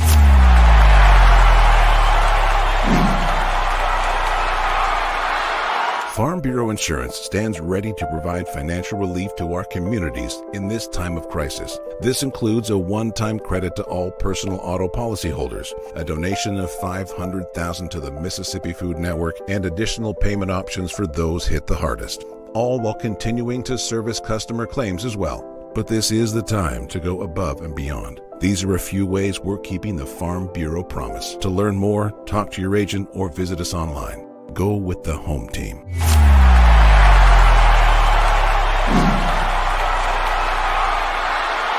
Hey, y'all, let me tell you a little bit about C Spire. New stuff in 2021, including 5G coverage. If you go to their website right now, cspire.com, you're going to see their no bull, which, by the way, I love the Super Bowl ad with the slow motion bull. You're going to see that on the website. But look, they're right. There's been a lot of bull over the years in your wireless bill, depending on if, who you were with. And my experience with C Spire is just like they say, there's no bull. I know what it's going to cost me each month. I know what my coverage is the number one coverage in Mississippi, period, the number one network. And they've got 5G phones that are 5G ready. Now, I have the new iPhone 12 Pro Max, got it at C Spire, went and did curbside at my local C Spire location and did the exchange where I traded in my old one, got the new one, and it's 5G capable. And we've got 5G coverage in parts of Mississippi, and it's just growing by the day. So you really ought to check that out, okay? And in terms of the new phones, you got deals going on those as well. Find those out at cspire.com. C Spire, customer inspired. After these messages, we'll be right back. Every farmer understands their farm can't thrive without some good partners like sun, soil, and rain. And farmers in North Mississippi also rely on another important partner, Mississippi Land Bank, because land and farm financing are Mississippi Land Bank's primary focus. We've grown alongside these farmers' crops for more than 100 years. We understand what a farmer needs, and we know the lay of the land in North Mississippi, and that's where I stand. A lot of people in the equipment world, things kind of go in trends, I guess, if you want to say it. So kind of the first big thing that we look at when we start evaluating our business is going to be our turf equipment. That's kind of the first big push, because once the water dries up and the grass starts growing, this is what everybody's looking to get. We carry the new Wright stand-up mower. Doesn't look like much, but this thing is, and it costs just as much as zero turn. Not a cheap unit at all. I mean, if you go out there and look at that zero turn, this thing right here, I mean, it's got all your components from your big pumps to your commercial engine to your large steel deck. And these guys were the first ones to make the standard mower. Better buy Bird's Eye. Better buy Bird's Eye. Yes, always look for this Bird's Eye Bird, your guarantee of top quality frozen food. And your big Bird's Eye buy this week. Whoa, it's a high fly. Knocking them out of the park for great sports talk. I'm talking way back. It's the Matt Wyatt Show on 5.9 The Zone. Back with you here in the Bureau. Got the homecoming queen with us. MSU 1980 texted and said, Matt, I almost wrecked driving up I-55 to North Mississippi because I was laughing so hard when Chicken Hawk tried to do Coach O. That was funny. He did pretty good. You never know what Chicken Hawk come up. Yeah, he goes, hey, and then he goes, look at him. Look at him. He talks just like Chicken Hawk. That's good. More Bully has patiently waited through lots of this, the previous calls and commercials, and now has the floor. More Bully on line one. What's up? I'm waiting for your apology. For what? Uh-oh. Yesterday. What happened yesterday? I forgot about it. You left me hanging for like 17 minutes. Wait a minute, was that yesterday? Shoot, man, I'm sorry. It was a day of the week. I don't know. Anyway, I think it might have been Friday, but I really did that, Annie. I More Bully, I'm sorry. He was hanging on. Matt has attention problems. And I smooth forgot. Don't worry. He forgets me a lot. It's okay. He got off on a rant. Yeah, well, sorry. Bill, you got to keep him in line. I understand. I wasn't feeling much pressure following up those two characters. But then you say, Didn't you say we're going to have somewhat of a normal call? Yeah. I'm like, that's a lot of pressure. Well, I guess at this point, normal. I guess at this point, normal is just someone who isn't doing an impression. Okay, I'm not going to do any impressions ever, I don't think. Okay. I must break you. I must break you. I'm glad the homecoming queen's on here because I got a question. Okay. And I'd rather get two people's opinion on it than one. It's something that's been intriguing me for a pretty long time, sports related. And when I saw this billboard around Jackson, I'm like, maybe I'll call Matt and see if he knows the answer. So the question I have for you, Matt, has Southern Miss made it to the top yet?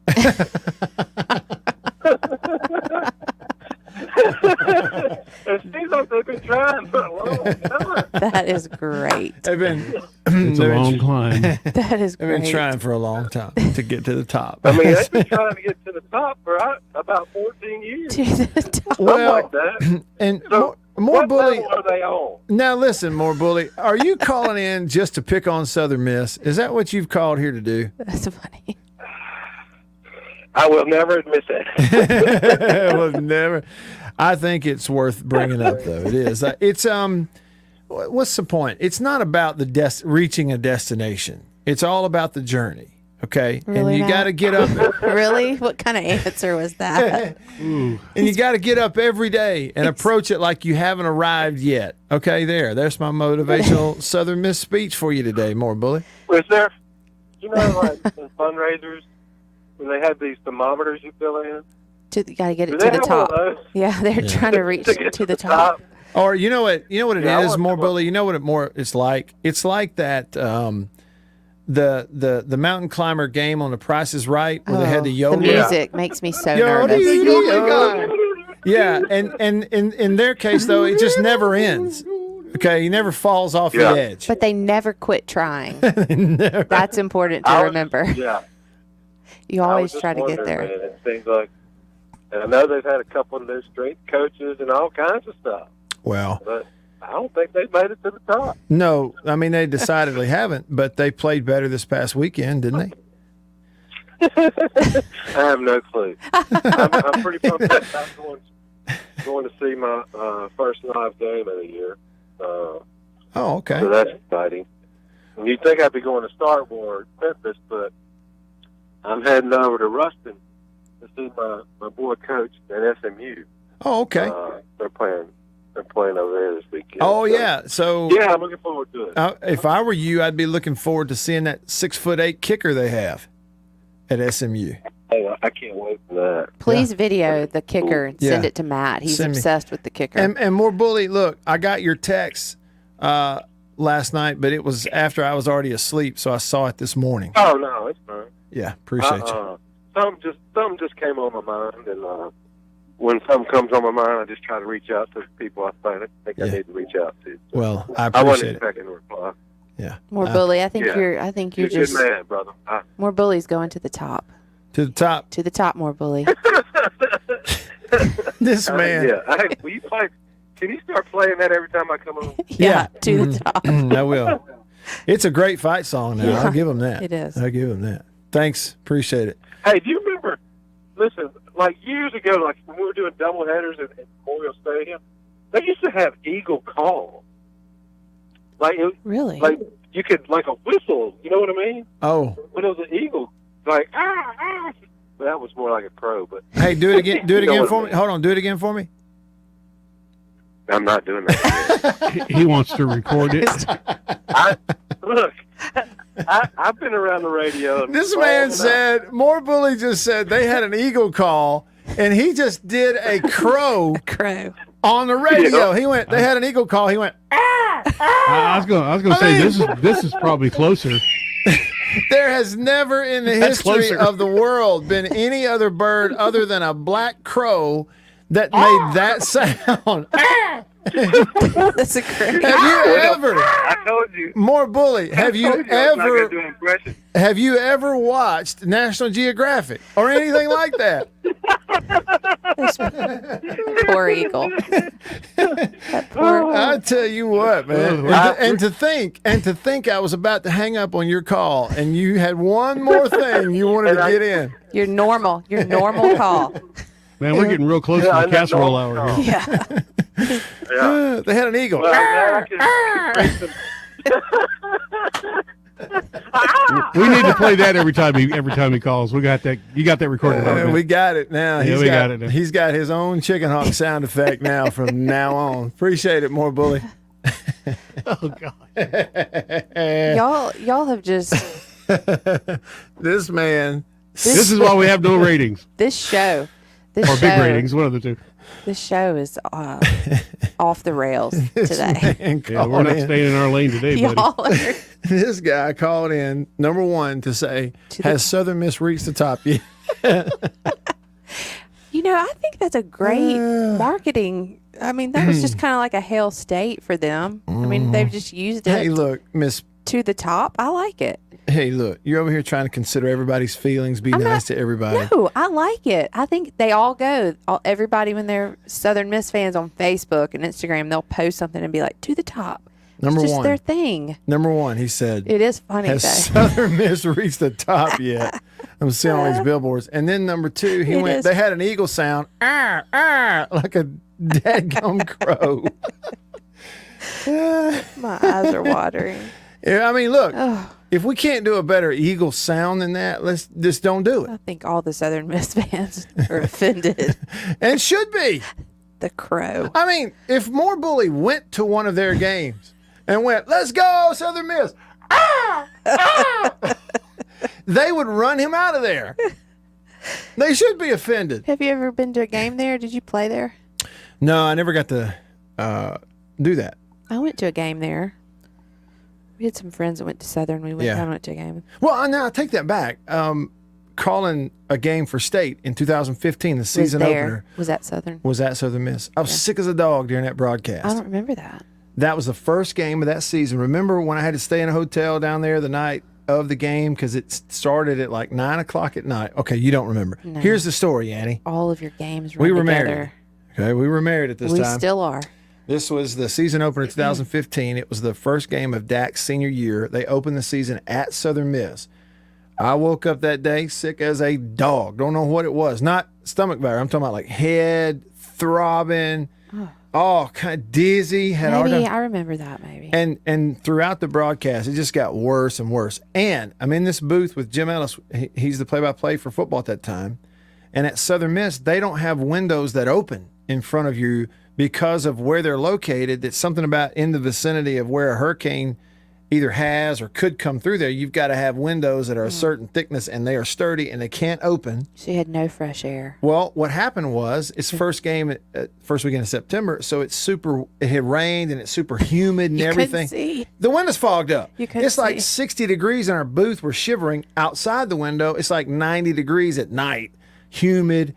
It's fogging up. We can't see the field. They had a guy with a 40-foot squeegee. Who was doing? That walked out into the stands. That's a picture. Walked out into the stands on the home side of the Rock in Hattiesburg. Got in between a couple people, excuse me, and is up with this, I'm not joking you, 40 feet long squeegee, and is squeegeeing off our window up there on the press box. Matt, he's just trying to get to the top. He was just trying to get to the top. It would not reach all the way to the top. But I will say, if I ever started a Southern Miss podcast, it would be called To the Top. 40-foot squeegee. That would be the name of the Southern Miss podcast. So then we could see out the window. We called the game. I was sick as a dog. Game didn't kick off till 9 o'clock. I think I remember that. I'm doing, no joke, I'm supposed to do the post-game radio show by myself from the press box. And you didn't do it. It didn't start until like 1:30 or 2 a.m. No, I can quote to you the first segment of the radio post-game show.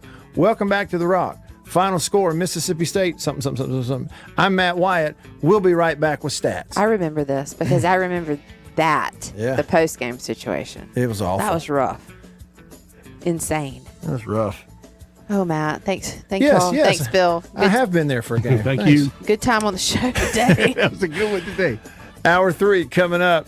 If you leave us, have a great night. If not, stick around.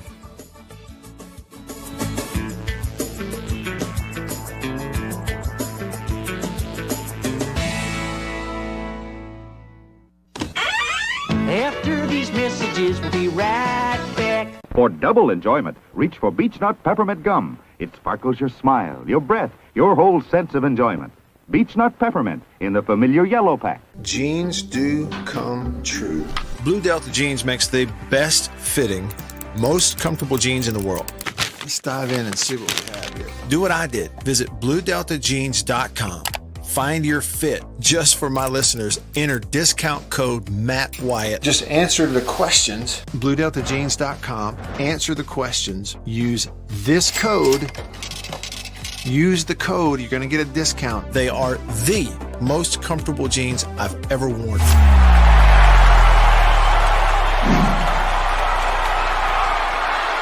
Farm Bureau Insurance stands ready to provide financial relief to our communities in this time of crisis. This includes a one-time credit to all personal auto policyholders, a donation of $500,000 to the Mississippi Food Network, and additional payment options for those hit the hardest, all while continuing to service customer claims as well. But this is the time to go above and beyond. These are a few ways we're keeping the Farm Bureau promise. To learn more, talk to your agent or visit us online. Go with the home team.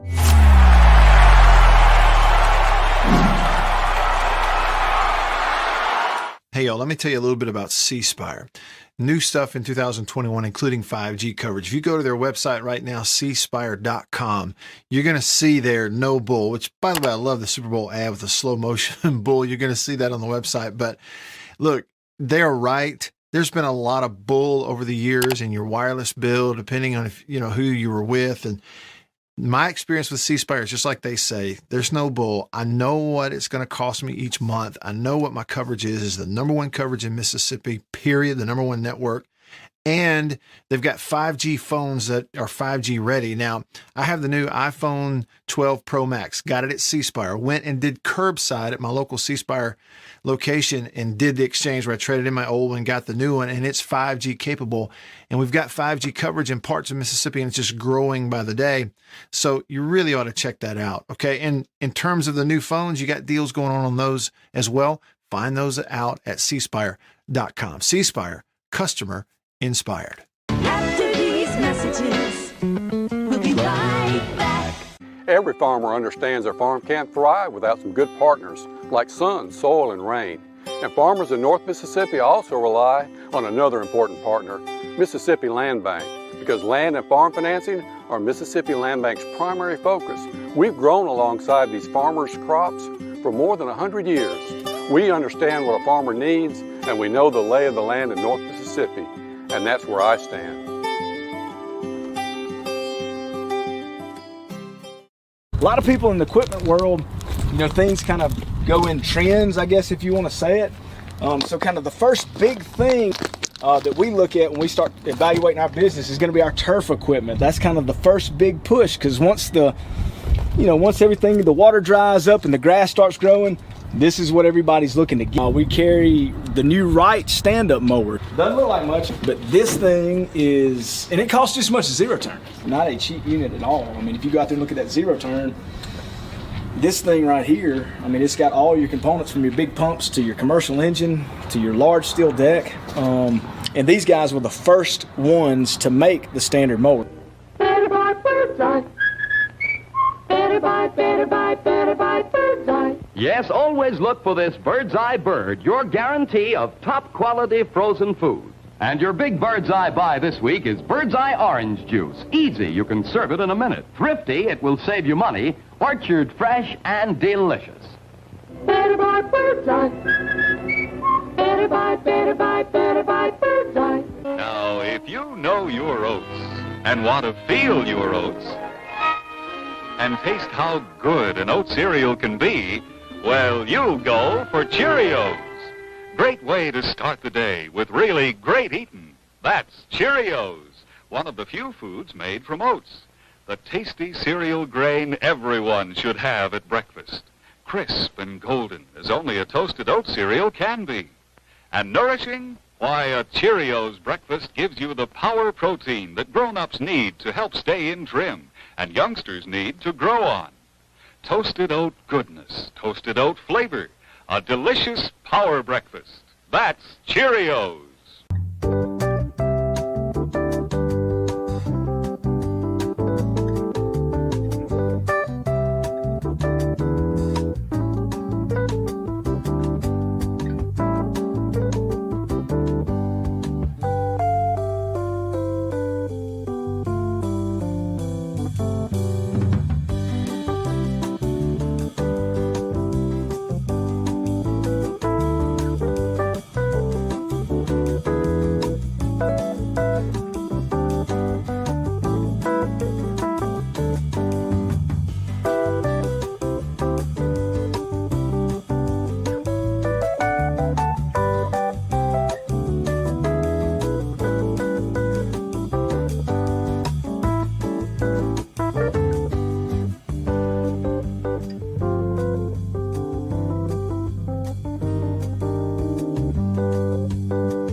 WRKS Pickens Jackson. Live in the studio. Live and local. This is the Matt Wyatt Show. Talking about sports from around the world and right here at home. Streaming to you at the Zone, 1059.com, and on your radio on ESPN 105.9. The Zone. All right, here we go. Hour 3 of the show. Off and running. Bill, is it just me, or was the end of the last hour kind of nuts? By the way, I think we have an extra mic on in there. I hear my feedback coming back to me. Oh, that was my little button. I forgot to turn it on. Yeah, I mean, yeah, it's almost like the casserole hour got started early, or am I crazy? Yeah, I think it did start a little bit early, yeah. We'll get this train back on the track now. I'm Matt in the Bureau, the Farm Bureau Insurance Studio. Farm Bureau, go with the home team. They are your home team across the great state of Mississippi. Staying connected to you because of C Spire, the number one network in Mississippi. C Spire, customer inspired. Appreciate y'all sticking around for hour number 3. Got a treat for you now, especially if you like to call the Hogs. We talked about that big win, and really that's what everybody was talking about coming out of the weekend. Arkansas did not just beat Texas. They manhandled Texas. They made the point that pork barbecue is better than beef.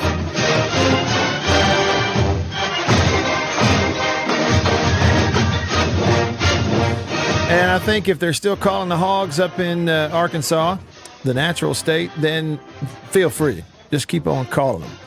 And right now, let's do that ourselves. Let's talk to a friend of mine, Trey Schaap from 103.7 The Buzz in Little Rock. You can hear him on the radio. He's been covering the Hogs for a long time. He's also the voice of Arkansas Little Rock women's basketball on the radio, host of a great golf podcast, all-around great guy, and a Hog. Hey, Trey, what's up? What's up, Matt? How are you? Man, I'm just right. It's good to talk to you. I would imagine radio's fun right now in Arkansas. Am I right? Yeah, it's about as fun as it's been in a long time. That's for sure.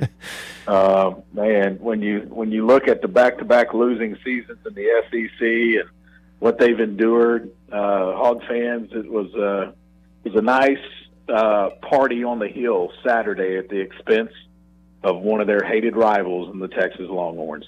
Well, and so you say one of their hated rivals, and that's the thing.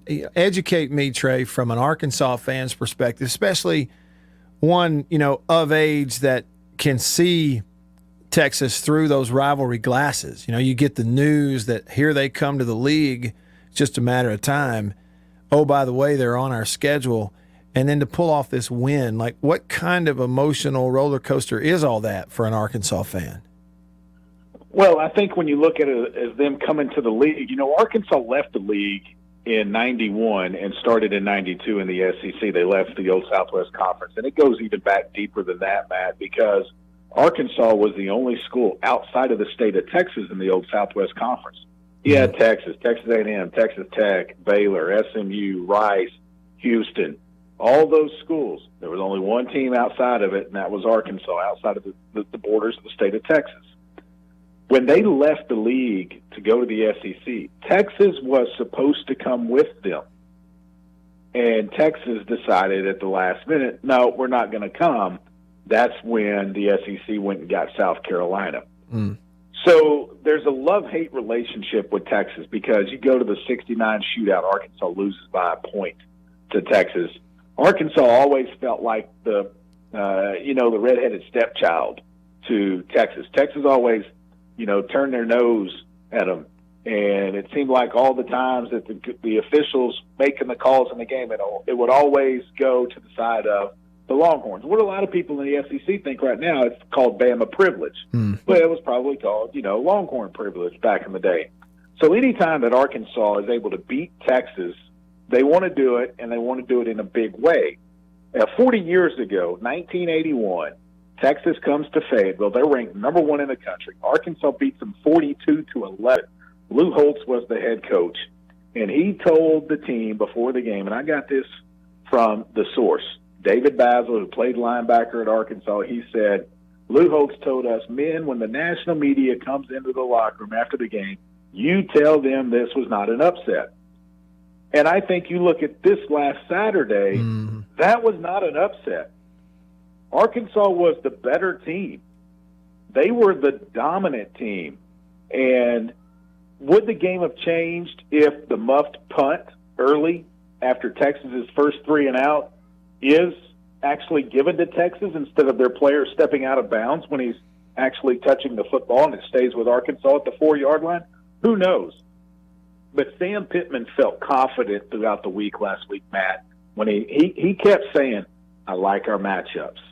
I like our matchups. That's coach speak for, I know who we have and I know who they have, and I like my guys going up against those guys. And if you watch the game, if you watched it where it's won in the SEC, the line of scrimmage, there was no question who had the better matchup.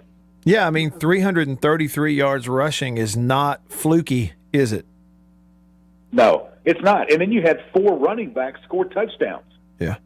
4 different running backs scored touchdowns against Texas.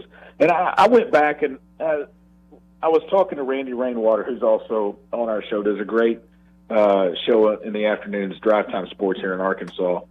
And we were talking during the game, and I said, Randy, this reminds me of when UNLV, number 1 UNLV, came to Barnhill Arena back in the day in 1991 to take on the Arkansas Razorbacks on Super Bowl Sunday. Larry Johnson ran by Nolan Richardson one time and said, if you're going to hang with us and try and beat us, you better go get you some men. It looked like that on Saturday.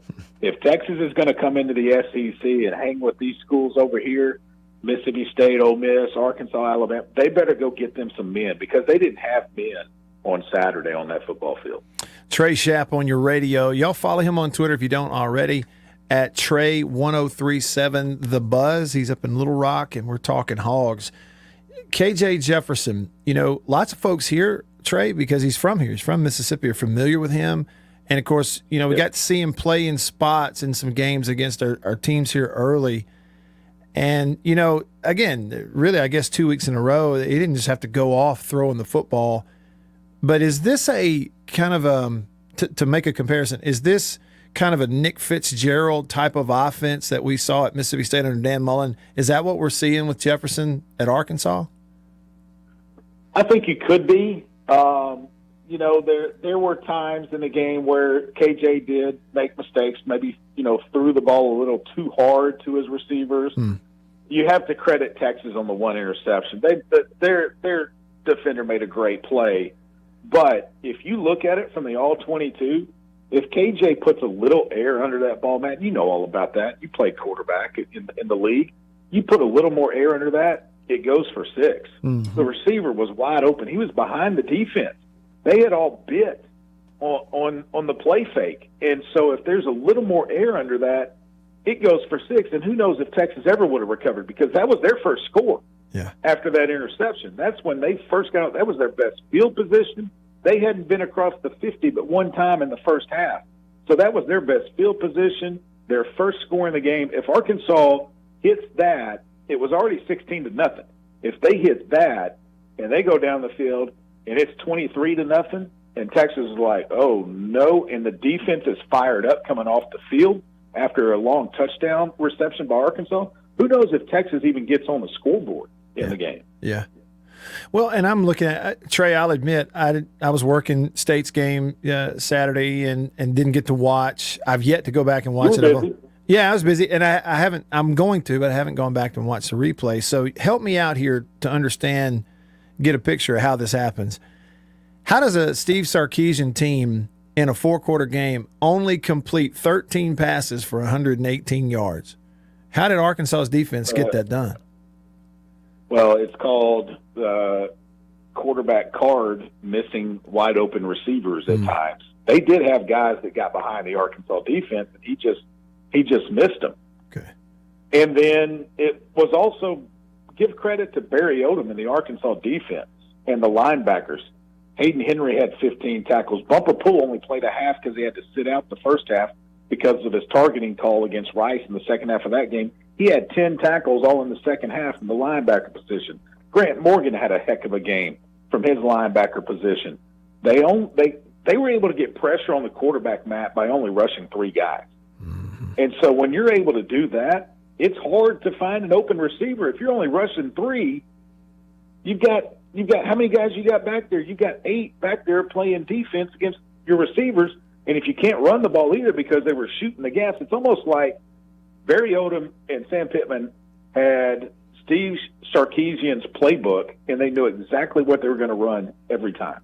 That's how they were able to do it.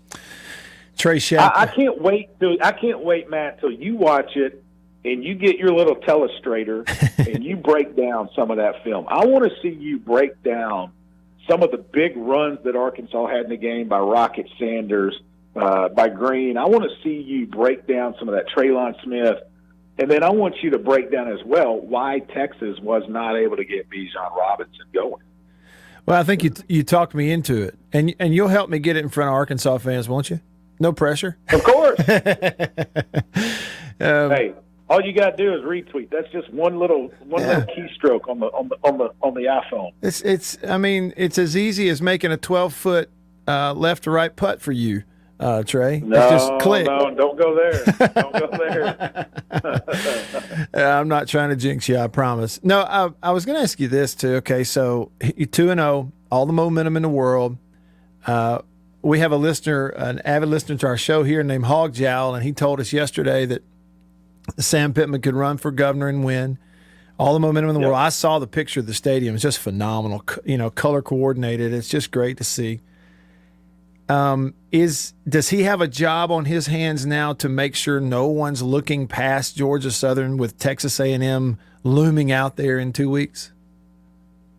I don't think so. He was asked about that yesterday in his press conference, Matt, and he basically said, "Look, 2 years ago, this school didn't win a game in the SEC, and basically were beat by Western Kentucky. We don't have that luxury to look past the Georgia Southern into a Texas A&M. Yeah, they haven't even mentioned Texas A&M to the team. The only mention of Texas A&M this week has been, oh, by the way, it's the CBS 2:30 game. That's been the only mention. And even Sam Pittman, when he was asked about it yesterday, just said, yeah, I found that out 30 minutes ago before I walked in here. He goes, I haven't even thought about that yet. I'm worried about Georgia Southern. Yeah. I don't think there's any chance that they look past Georgia Southern. I think the Eagles come up there on Saturday, and they're going to go back with about a 28-point loss. And then Arkansas is going to get ready for Texas A&M, who, oh, by the way, doesn't have their starting quarterback at the beginning of the year. It's going to be a different Arkansas. That atmosphere in Dallas, or Arlington to be precise, on Saturday, a week from this Saturday, is going to be off the charts. It really is. It's going to be incredible, no doubt about it. And I'm looking at it too, Trey. We were talking about schedules earlier. We just had a little fun experiment looking at everybody's first 2 weeks and comparing everybody's first two opponents and the 2-0 teams. And Arkansas is tough. Missouri's had a tough 2-game stretch to start the year. But I'm looking ahead. We can do it. We can look ahead since we're not playing. Mm-hmm. It's going to be a 4-week stretch for Arkansas starting the last week of this month. 7th-ranked A&M, at 2nd-ranked Georgia, at 17th-ranked Ole Miss, and then a week off. No, you don't get a week off, and then host top 25 Auburn. 4 straight weeks of top 25s and 2 of them on the road. Yeah. Welcome to the SEC, OU and Texas. That's what you get. I mean, that's it. And they're not backing down from it. But let's look at it this way, Matt. Let's say Arkansas wins on Saturday against Georgia Southern. I think everybody's going to believe that they're going to do that. And then let's say that they beat Texas A&M. They're 4-0. Look at Georgia. They're going to be undefeated going into that game. You got 2 undefeated teams at 4-0, an SEC game. Pittman going back to Athens. Mm-hmm. And look, Georgia's got a defense. I think Arkansas's got a little bit of a defense too. Let's see what happens between the hedges. I think that's probably going to be a game that I don't think CBS is going to throw that one out at 2:30. Who knows? They might, take the hold and wait to see what happens after that A&M game before they decide that weekend. But that's going to be a heck of a game if Arkansas is undefeated going in. If they get past Texas A&M and they're undefeated going into Athens, Georgia, that's going to be a heck of a game. Hey, Sam Pittman even said after the game, he said, look, we won 2 ball games, but there's going to come a time and we're going to lose a game and everybody's going to be upset with me over it or something like that. He knows it's coming. It's going. Arkansas will not go undefeated this year. We know that. But there's a good chance that they can win 6, 7, 8. In a real good year, they might win 9.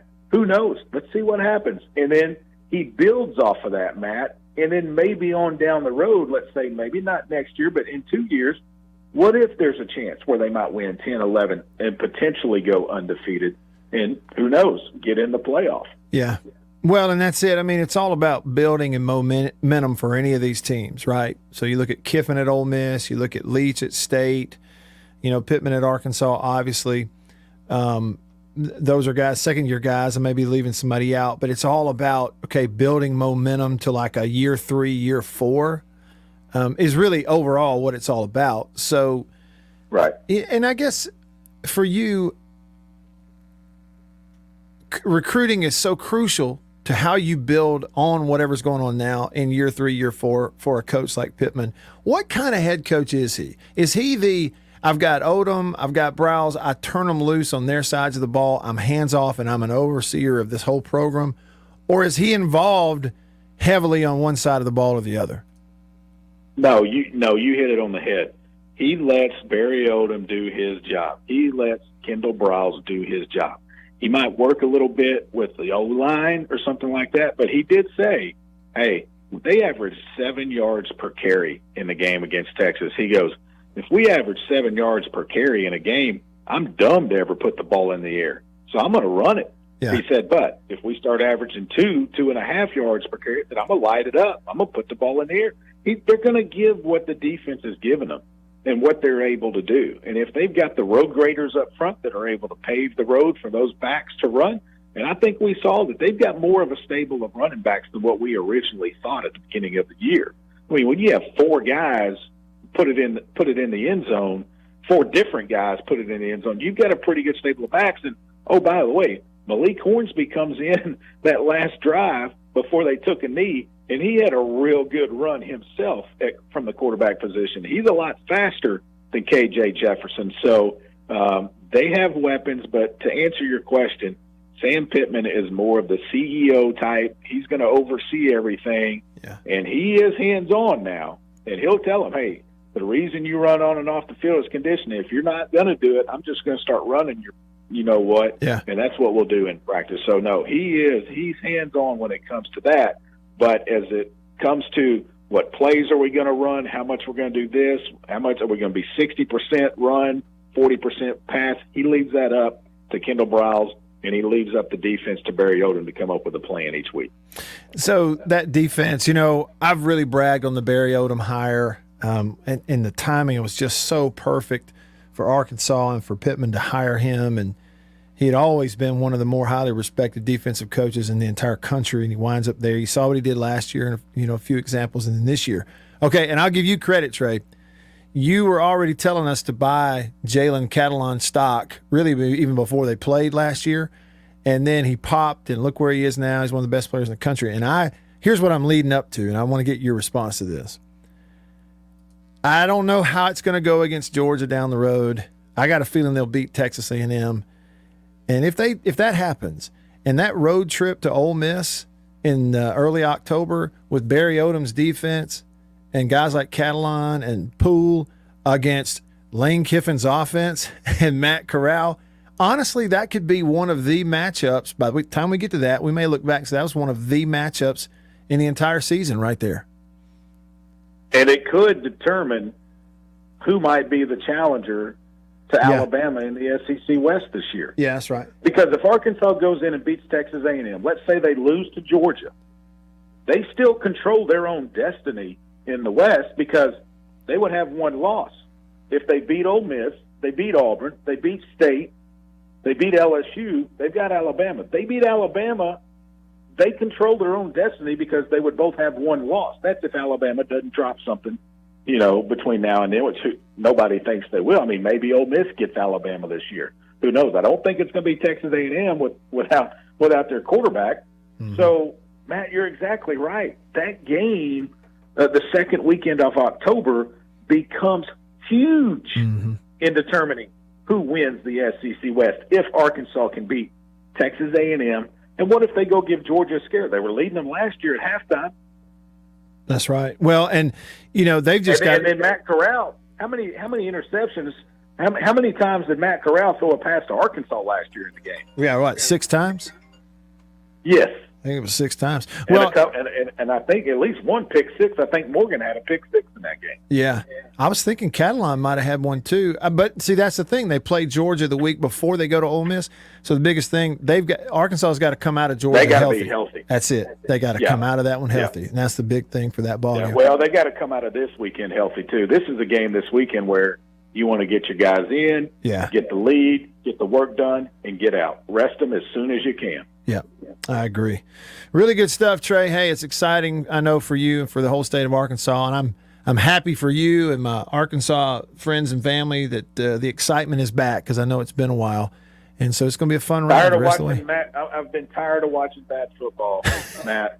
I've been tired of watching bad football. Yeah, well, it's getting good. It's getting interesting. Still got a ways to go. Appreciate you, Trey. Talk to you soon, man. Thank you. All right, buddy. Send me your breakdowns. Send me your breakdowns. I'm looking for them. I'm going to do it. You talked me into it. Thank you. That's Trey Schaap from 103.7 The Buzz in Little Rock. Y'all can follow him on Twitter at Trey1037 The Buzz. And I will tell you, too, he's got an excellent golf podcast. It's called From the Short Grass. It's from_Shortgrass. Trey is an outstanding, he's like a top 5 amateur golfer in the state of Arkansas, has been for years, knows the game, plays it at a really high level, and talks it really, really well. So if you're a golfer, I really would suggest following him and following that podcast, From the Short Grass. They do a great job. He plays at a lot of really cool places. I think you'll enjoy it if you're a golfer. All right. Some people did not like the Arkansas love, and that's fine. And I'm going to read every word of it next on the Country Pleasing text line. Stick around.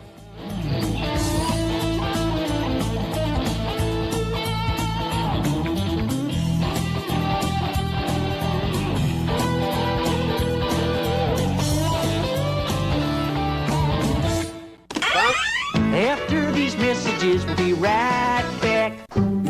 Arrived today. Jeans do come true. Thank you, Blue Delta. Yeah, jeans do come true. That's what the bag says. Blue Delta Jeans makes the best fitting, most comfortable jeans in the world because they are uniquely made for you and only you. Raw denim jeans, custom fit, hand tailored in Tupelo, Mississippi, my hometown. Let's dive in and see what we have here. Do what I did. Visit BlueDeltaJeans.com. Find your fit, design a jean, and before you know it, you'll be addicted. Just for my listeners, enter discount code Matt Wyatt, all lowercase. Again, that's if you listen to me, you can use discount code Matt Wyatt, all lowercase, and at checkout, you're going to get a 10% discount off your order. So I just went online, ordered them, BlueDeltaJeans.com a couple weeks ago. Went in, I didn't go get measured. I just entered, what I knew about myself. I just answered the questions, and here they are at my doorstep a couple weeks later. Nice. Yeah, Blue Delta. Nice. I'm happy. I've known the Blue Delta team for years, and I'm thrilled to have these guys on as a sponsor of this show. Blue Delta's Virtual Tailor is a fun and easy way to get yourself into the best fitting pair of jeans you're ever going to own. Bet you never thought you'd get a butt shot out of me, huh? How about that? Just answer the questions and they fit absolutely perfectly. They couldn't fit better. So just go online, BlueDeltaJeans.com, answer the questions. It's amazing how they do it. They will fit perfectly. You're not going to find better material and better feeling pants, period, anywhere. BlueDeltaJeans.com. Use this code. Use the code. You're going to get a discount. They are the most comfortable jeans I've ever worn. I promise you that. And I know that you are going to love them too. Make sure you use the code. And remember, jeans do come true. After these messages, we'll be right back. Let me tell you about an ice cream can't be beat. The very best tasting you can eat. It's Meadow, Meadow, Meadow, Meadow Smooth Freeze Meadow Gold. Go to your ice cream man today, and here's the word that you should say. Oh, give me Meadow, Meadow, Meadow Smooth Freeze Meadow Gold. And remember, folks, Meadow Gold is mighty good. For double enjoyment, reach for Beech Nut Peppermint Gum. It sparkles your smile, your breath, your whole sense of enjoyment. Beech Nut Peppermint in the familiar yellow pack. 6 o'clock, dinner time. Thank goodness for Jell-O Instant Pudding. Yes, thank goodness for Jell-O Instant Pudding. The terrific busy day dessert you can make at the very last minute. See how quick and easy. Just add it to cold milk and beat it up. That's all. By the time you're ready to eat it, it's all ready for you. Jell-O Instant Pudding, made by the famous Jell-O folks. So creamy, so nourishing, so delicious. No other instant pudding is quite the same. Stock your shelves with all 7 flavors. The good busy day dessert, Jell-O Instant Pudding.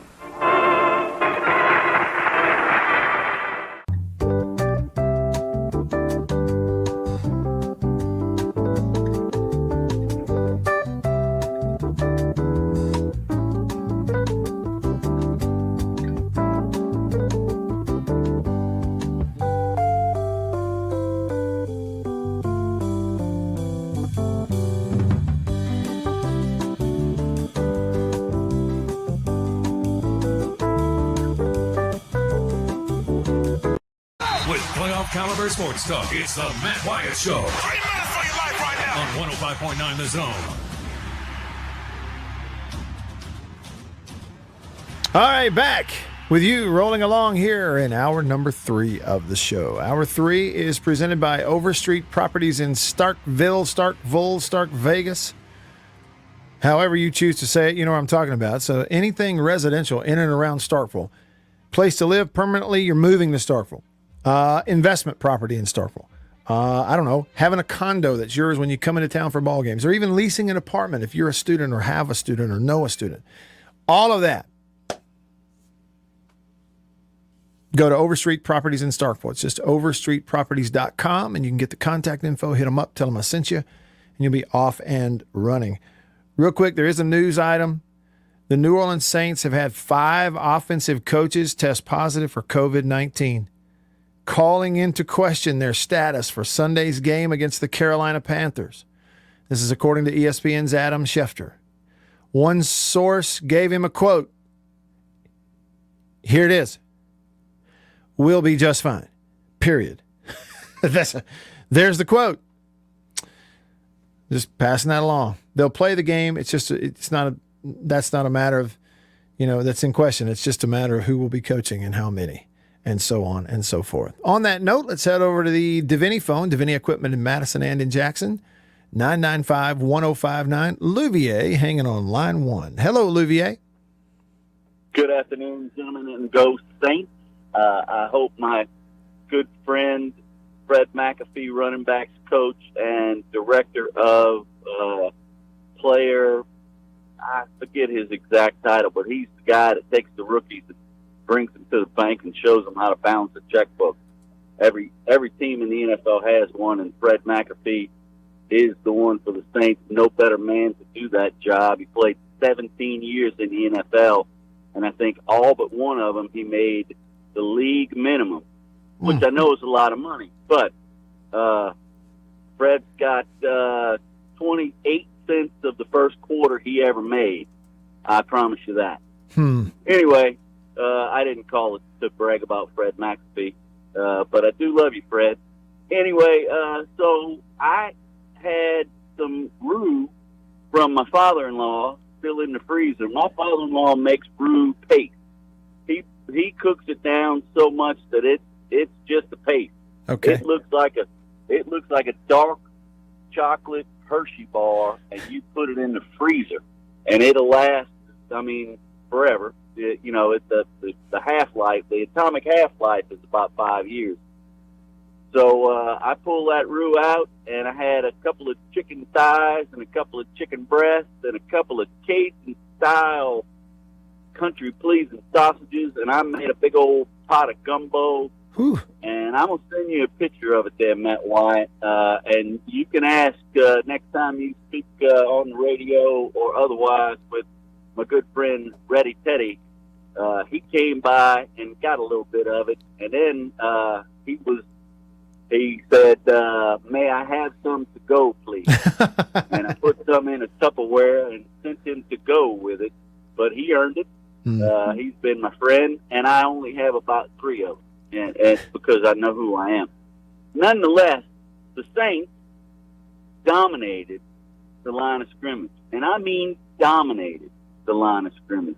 The offensive line, we lost our center early in the game, plugged in the guy that we drafted who was a center and is playing guard, put him at center, put a guy at tackle that I have no idea who that dude is, where he's from. Thornton Brock, but I don't even know his name. He's a big old giant dude, of course, but we didn't miss a beat. And defensive line and our defensive line controls the line of scrimmage like that every game. Mm-hmm. We are a tough beat. And I am very optimistic about my team, as I always am. I mean, you know, that's only one game. I agree with Aaron Rodgers. That's only one game. But there's only 19 more wins to go, and we will be Super Bowl champions. You heard it here first. We're going 20-0. Super Bowl champs. I know you're surprised by that prediction. Surprise. But that is my. I have checked the schedule. We have beaten every team on the schedule at some point in our history. Every one of them. That means we can beat them this year too. It happened before. Go Saints. But yeah, I mean, we beat them. Why can't we beat them now? Why not? We're gonna beat them. And you know what? Some of them might forfeit because we got a bunch of COVID and everything. They just might say, you know what? We don't want to deal with y'all. Y'all are too good, and you got COVID. We're not coming. We're not going to come to the Caesars Superdome and get embarrassed like Aaron Rodgers did. Hey, Aaron Rodgers, I know you listen to Matt White's show. Get a haircut. Love your show. Go Saints. Go Saints. Get a haircut. Get a haircut.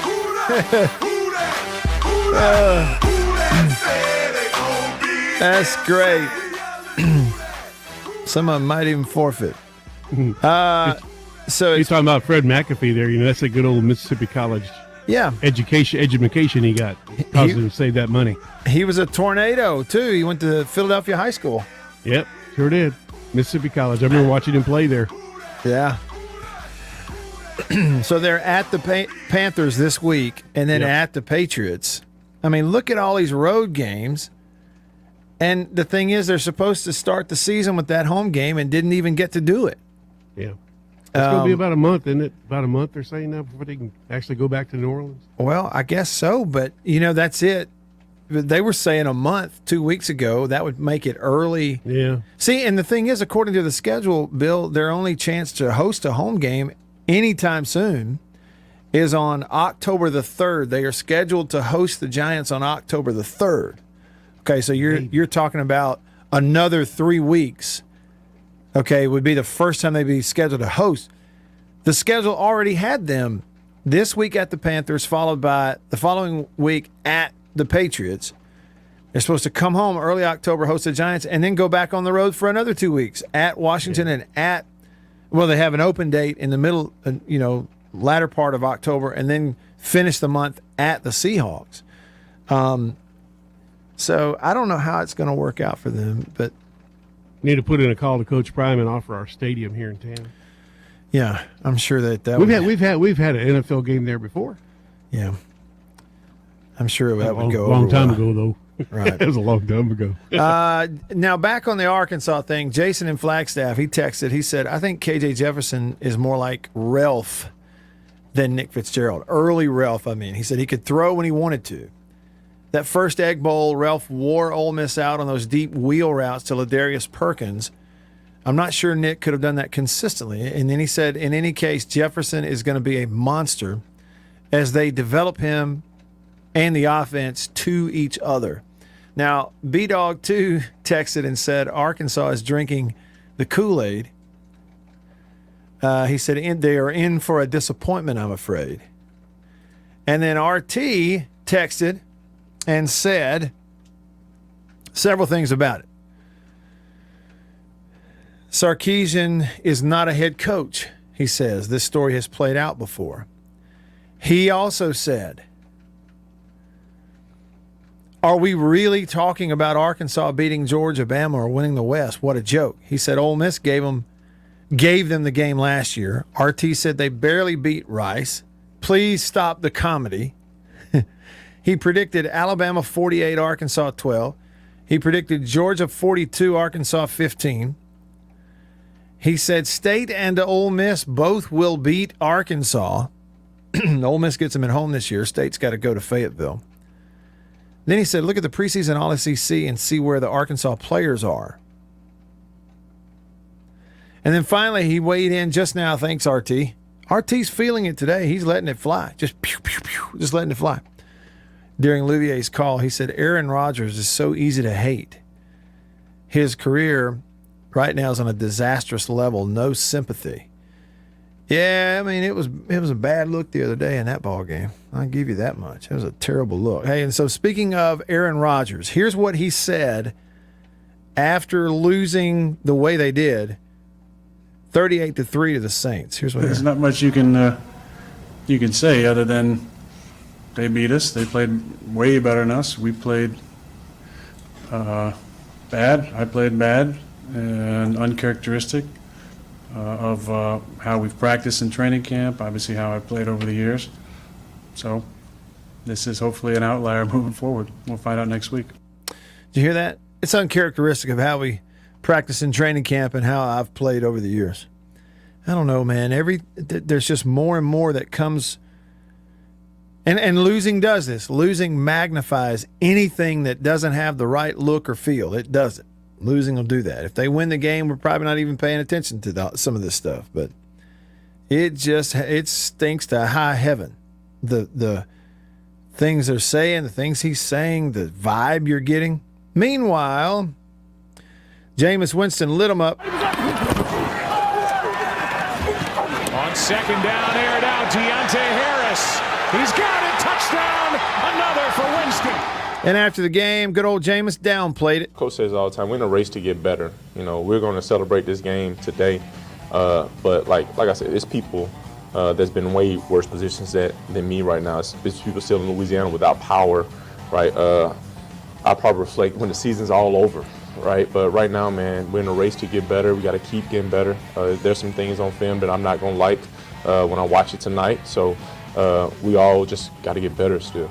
Saying all the right things after a 5-touchdown performance. Jameis! Who dat? They are fun. All right, we're all set to wrap it up next. We got plenty of time. We're going to jump back into the Wayback Machine. Bill and I, that is, along with you. It'll be fun. Trust me. Stick around.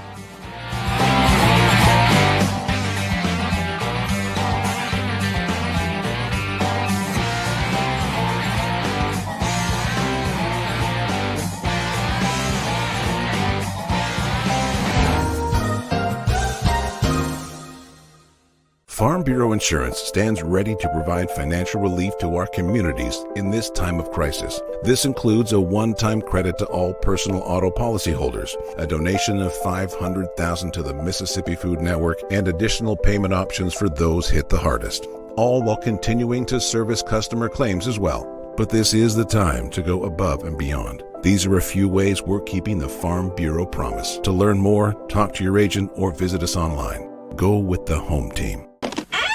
After these messages, we'll be right back.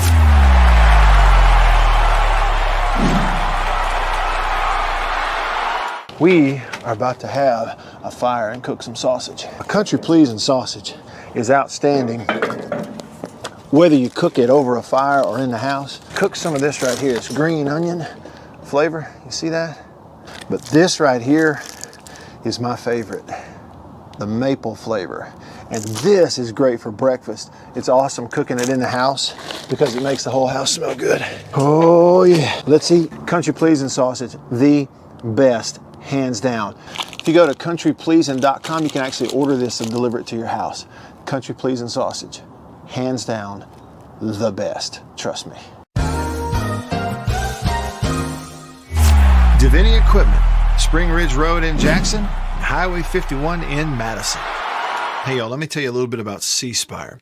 New stuff in 2021, including 5G coverage. If you go to their website right now, cspire.com, you're going to see their no bull, which, by the way, I love the Super Bowl ad with the slow motion bull. You're going to see that on the website. But look, they're right. There's been a lot of bull over the years in your wireless bill, depending on if, who you were with. And my experience with C Spire is just like they say, there's no bull. I know what it's going to cost me each month. I know what my coverage is the number one coverage in Mississippi, period, the number one network.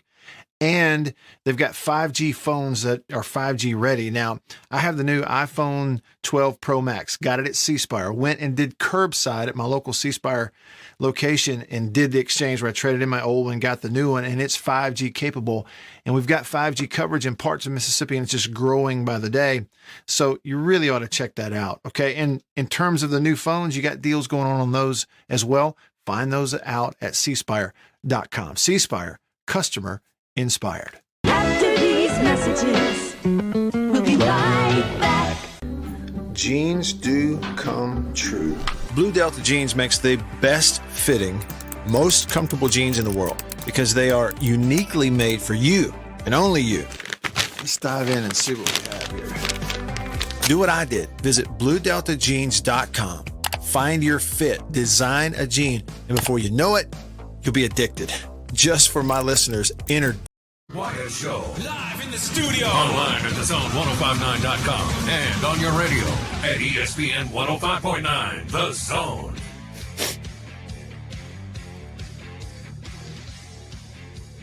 All right. And speaking of the Saints, by the way, a really cool note that popped up out here on Twitter. It's just a little bit ago. I might have missed it. Let's see what time it came out today. Yeah, a couple of hours ago. But get this. J.T. Gray, former Mississippi State linebacker, safety, special teams guru who made the Saints squad as a backup on defense, but a starter on all their special teams. J.T. Gray from Clarksdale, Mississippi. He's been named a captain, one of the captains on the New Orleans Saints team. How cool is that? You got 6 guys named captain, so he's going to be a special teams captain for the New Orleans Saints. Really happy to see that for him. Well, there's a great example of a guy who, not a starting linebacker, not a starting safety, but can absolutely fly, kind of a tweener, and has worked his fanny off to be a starter on every special teams unit they have, and then gets in ball games on some defensive snaps to help the team also, and he's a big part of their team. Really, really cool way to have an NFL career. So hats off to him. All right, Bill, here's what I'm going to do before we get to the music in the Wayback Machine. Sure. I'm going to see if you can recognize some TV memories over here in the Wayback Machine, including the ones I didn't get to yesterday because my internet went 2 hours into the day. All right, so these are current. These are September 14th. Today, September 14th. So on this day, September 14th, here we go. Here's the first one. Back in 1972, I, for one, did not realize this show was that old, that it began. This show began airing on this day in 1972.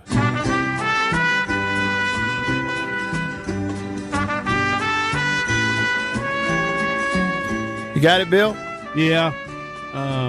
I just can't come up with. Let me give you. I'll give you a hint. Good night, John Boy. Oh gosh, the Waltons. Yeah, I just heard it. Just heard it yesterday. As a matter of fact, I'm thinking, where did I just hear that music? Because they show the Waltons on INSP, and I'm going through there all the time, and there's John Boy going. Hey, good night, John Boy. Fantastic show. Yeah. The Waltons. The Waltons, and Bill, based on that movie that they made, yeah, about the valley. Yeah, I had no idea that it started in 72. Oh yeah, no earthly. Yeah, I was like 19 years old then. See, I didn't realize it started that because I guess I saw reruns of it obviously coming up, and just thought that it was current then. I didn't get into watching it when I was a kid, but it was kind of drama that my mom and dad loved it. And since then, I went back and watched some of it. So there's one for you. You nailed that one, the Waltons. Yeah. Have you seen the Henry Fonda movie that they made that made that series from? No, I hadn't seen it. Yeah, it's really good. It's got James MacArthur, who was Dano. Okay. And, he plays the oldest son in it. But yeah, it's based on the Waltons are based on that book and movie. Okay. Well, what movie? Do you know the name of the movie? I can't. Somebody will probably put it on in just a minute here because I'm trying to think of it. Something Mountain. Something. Spencer's Mountain. Spencer's Mountain. So you're telling me that the Waltons? Yeah, the man who wrote Spencer's Mountain. That's the guy who did the Walton series later on. My goodness. Well, Bill, all right. If you watch Spencer's Mountain, you'll say that's the Waltons right there, buddy. I mean, that's basically what it is. Yeah. I'm a huge fan of that movie. I have it. It's a great movie. I bought it on Amazon Prime. I go back and watch it about 2-3 times a year. I love the movie Spencer's Mountain, especially the scene with the preacher. Oh, yeah. You know, when he starts drinking for the first time. Yeah. The new preacher comes to town. He takes him fishing. Here, take a nip. Next thing you know, he's falling over drunk in the stream. Falling out drunk. Didn't realize he's the new preacher. It is a phenomenal movie. Yes. Spencer's Mountain. And yes, it makes sense. I did not know the TV show The Waltons was basically a derivative of the movie. Yeah, the man who wrote the book Spencer's Mountain. That is really cool. Yeah. Really cool. Okay, now this one's an obvious one. Right. Also, so the Waltons began on this day 72. This show began its final season the following year on September the 14th, 1973. Here's the story of a lovely lady. Marcia. Remember when she took the football to the nose? Oh, gosh, yeah, the big old nose. I'm just going to say that, here's the thing about it, though. Hollywood makeup crews ought to be ashamed. They could have done better than that. A man named Brady, who was busy with Ooh, this three is boys when they were of his babies own. when they first started. That's right. The Brady Bunch. You know, the Brady Bunch house was for sale in California a couple of years ago. Yeah, you know, they just remodeled the house to make it look like the Brady To make Bunch it look house. like it? Yeah. Just not long ago on one of these shows that they do on. Look, if you're 40 years old or older, everybody knows this song. We all became the Brady Bunch. The Brady Bunch. Sing along. The Brady Bunch.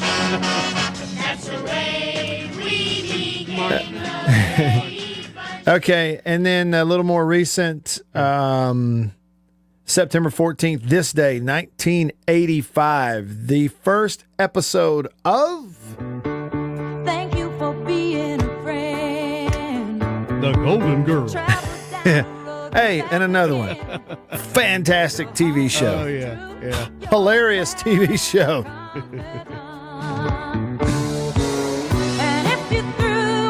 All right, and they show these reruns on the Hallmark Channel, yeah, and so they're on there all the time. my daughter knows every word to this song. You would see the biggest gift would be from me and the card attached. Here we go, everybody, sing along. Thank you for being a friend. Yeah, that was a number one song, I think, or at least in the top 10s for the guy who wrote it. For the guy who wrote it. Yeah. Okay, and let's see. He originally did the song. All right, we're making good time here. I want to make sure. So these are the ones from yesterday on the 13th, September 13th, TV shows that were in the deal. One we referenced a couple of weeks ago. Yeah, Rockford Files. The Rockford Files, played by James Garner. It's a good one. Garner. Now, this one, it aired its final... No, I'm sorry. It aired its first episode on this day, September 14th, way back in like the 90s or something. That show's been around for a while. It was on for 20 years in terms of new episodes. Yep. Law and Order. All those spin-offs of different shows that are back in there too. They had a couple other shows, but Law and Order was a 20-year show, man. 20 years. Yeah. Such a great show. And you had one of those SVU shows or whatever they are. Right.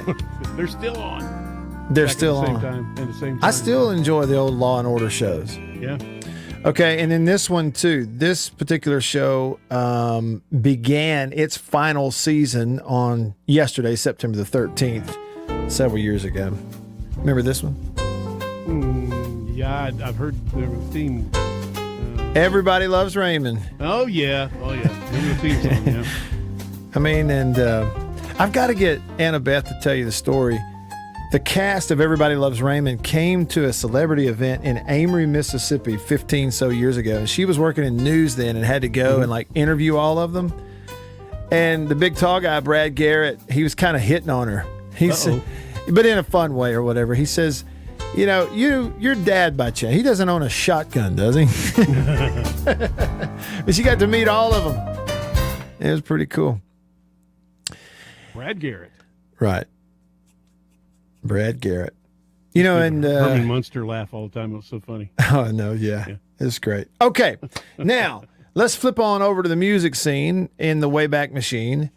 We'll go back to American Bandstand on this day, September 14th, 1974. The Impressions performed a song called Sooner or Later.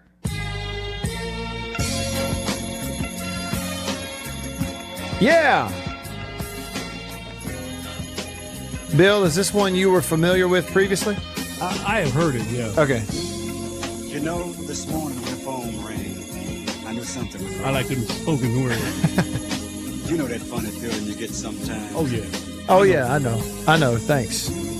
Sure enough, it was your girlfriend on the phone, and she told me that I thought it would be. she said you had a fight when you got home last night. You know, it hurt me You so suspected, huh? I figured you two did. So much. I love you so much. Yeah. You and I both knew that. Now let's sing. Come on. I knew it had happened sooner or later that we had to fight. You know what I'm saying?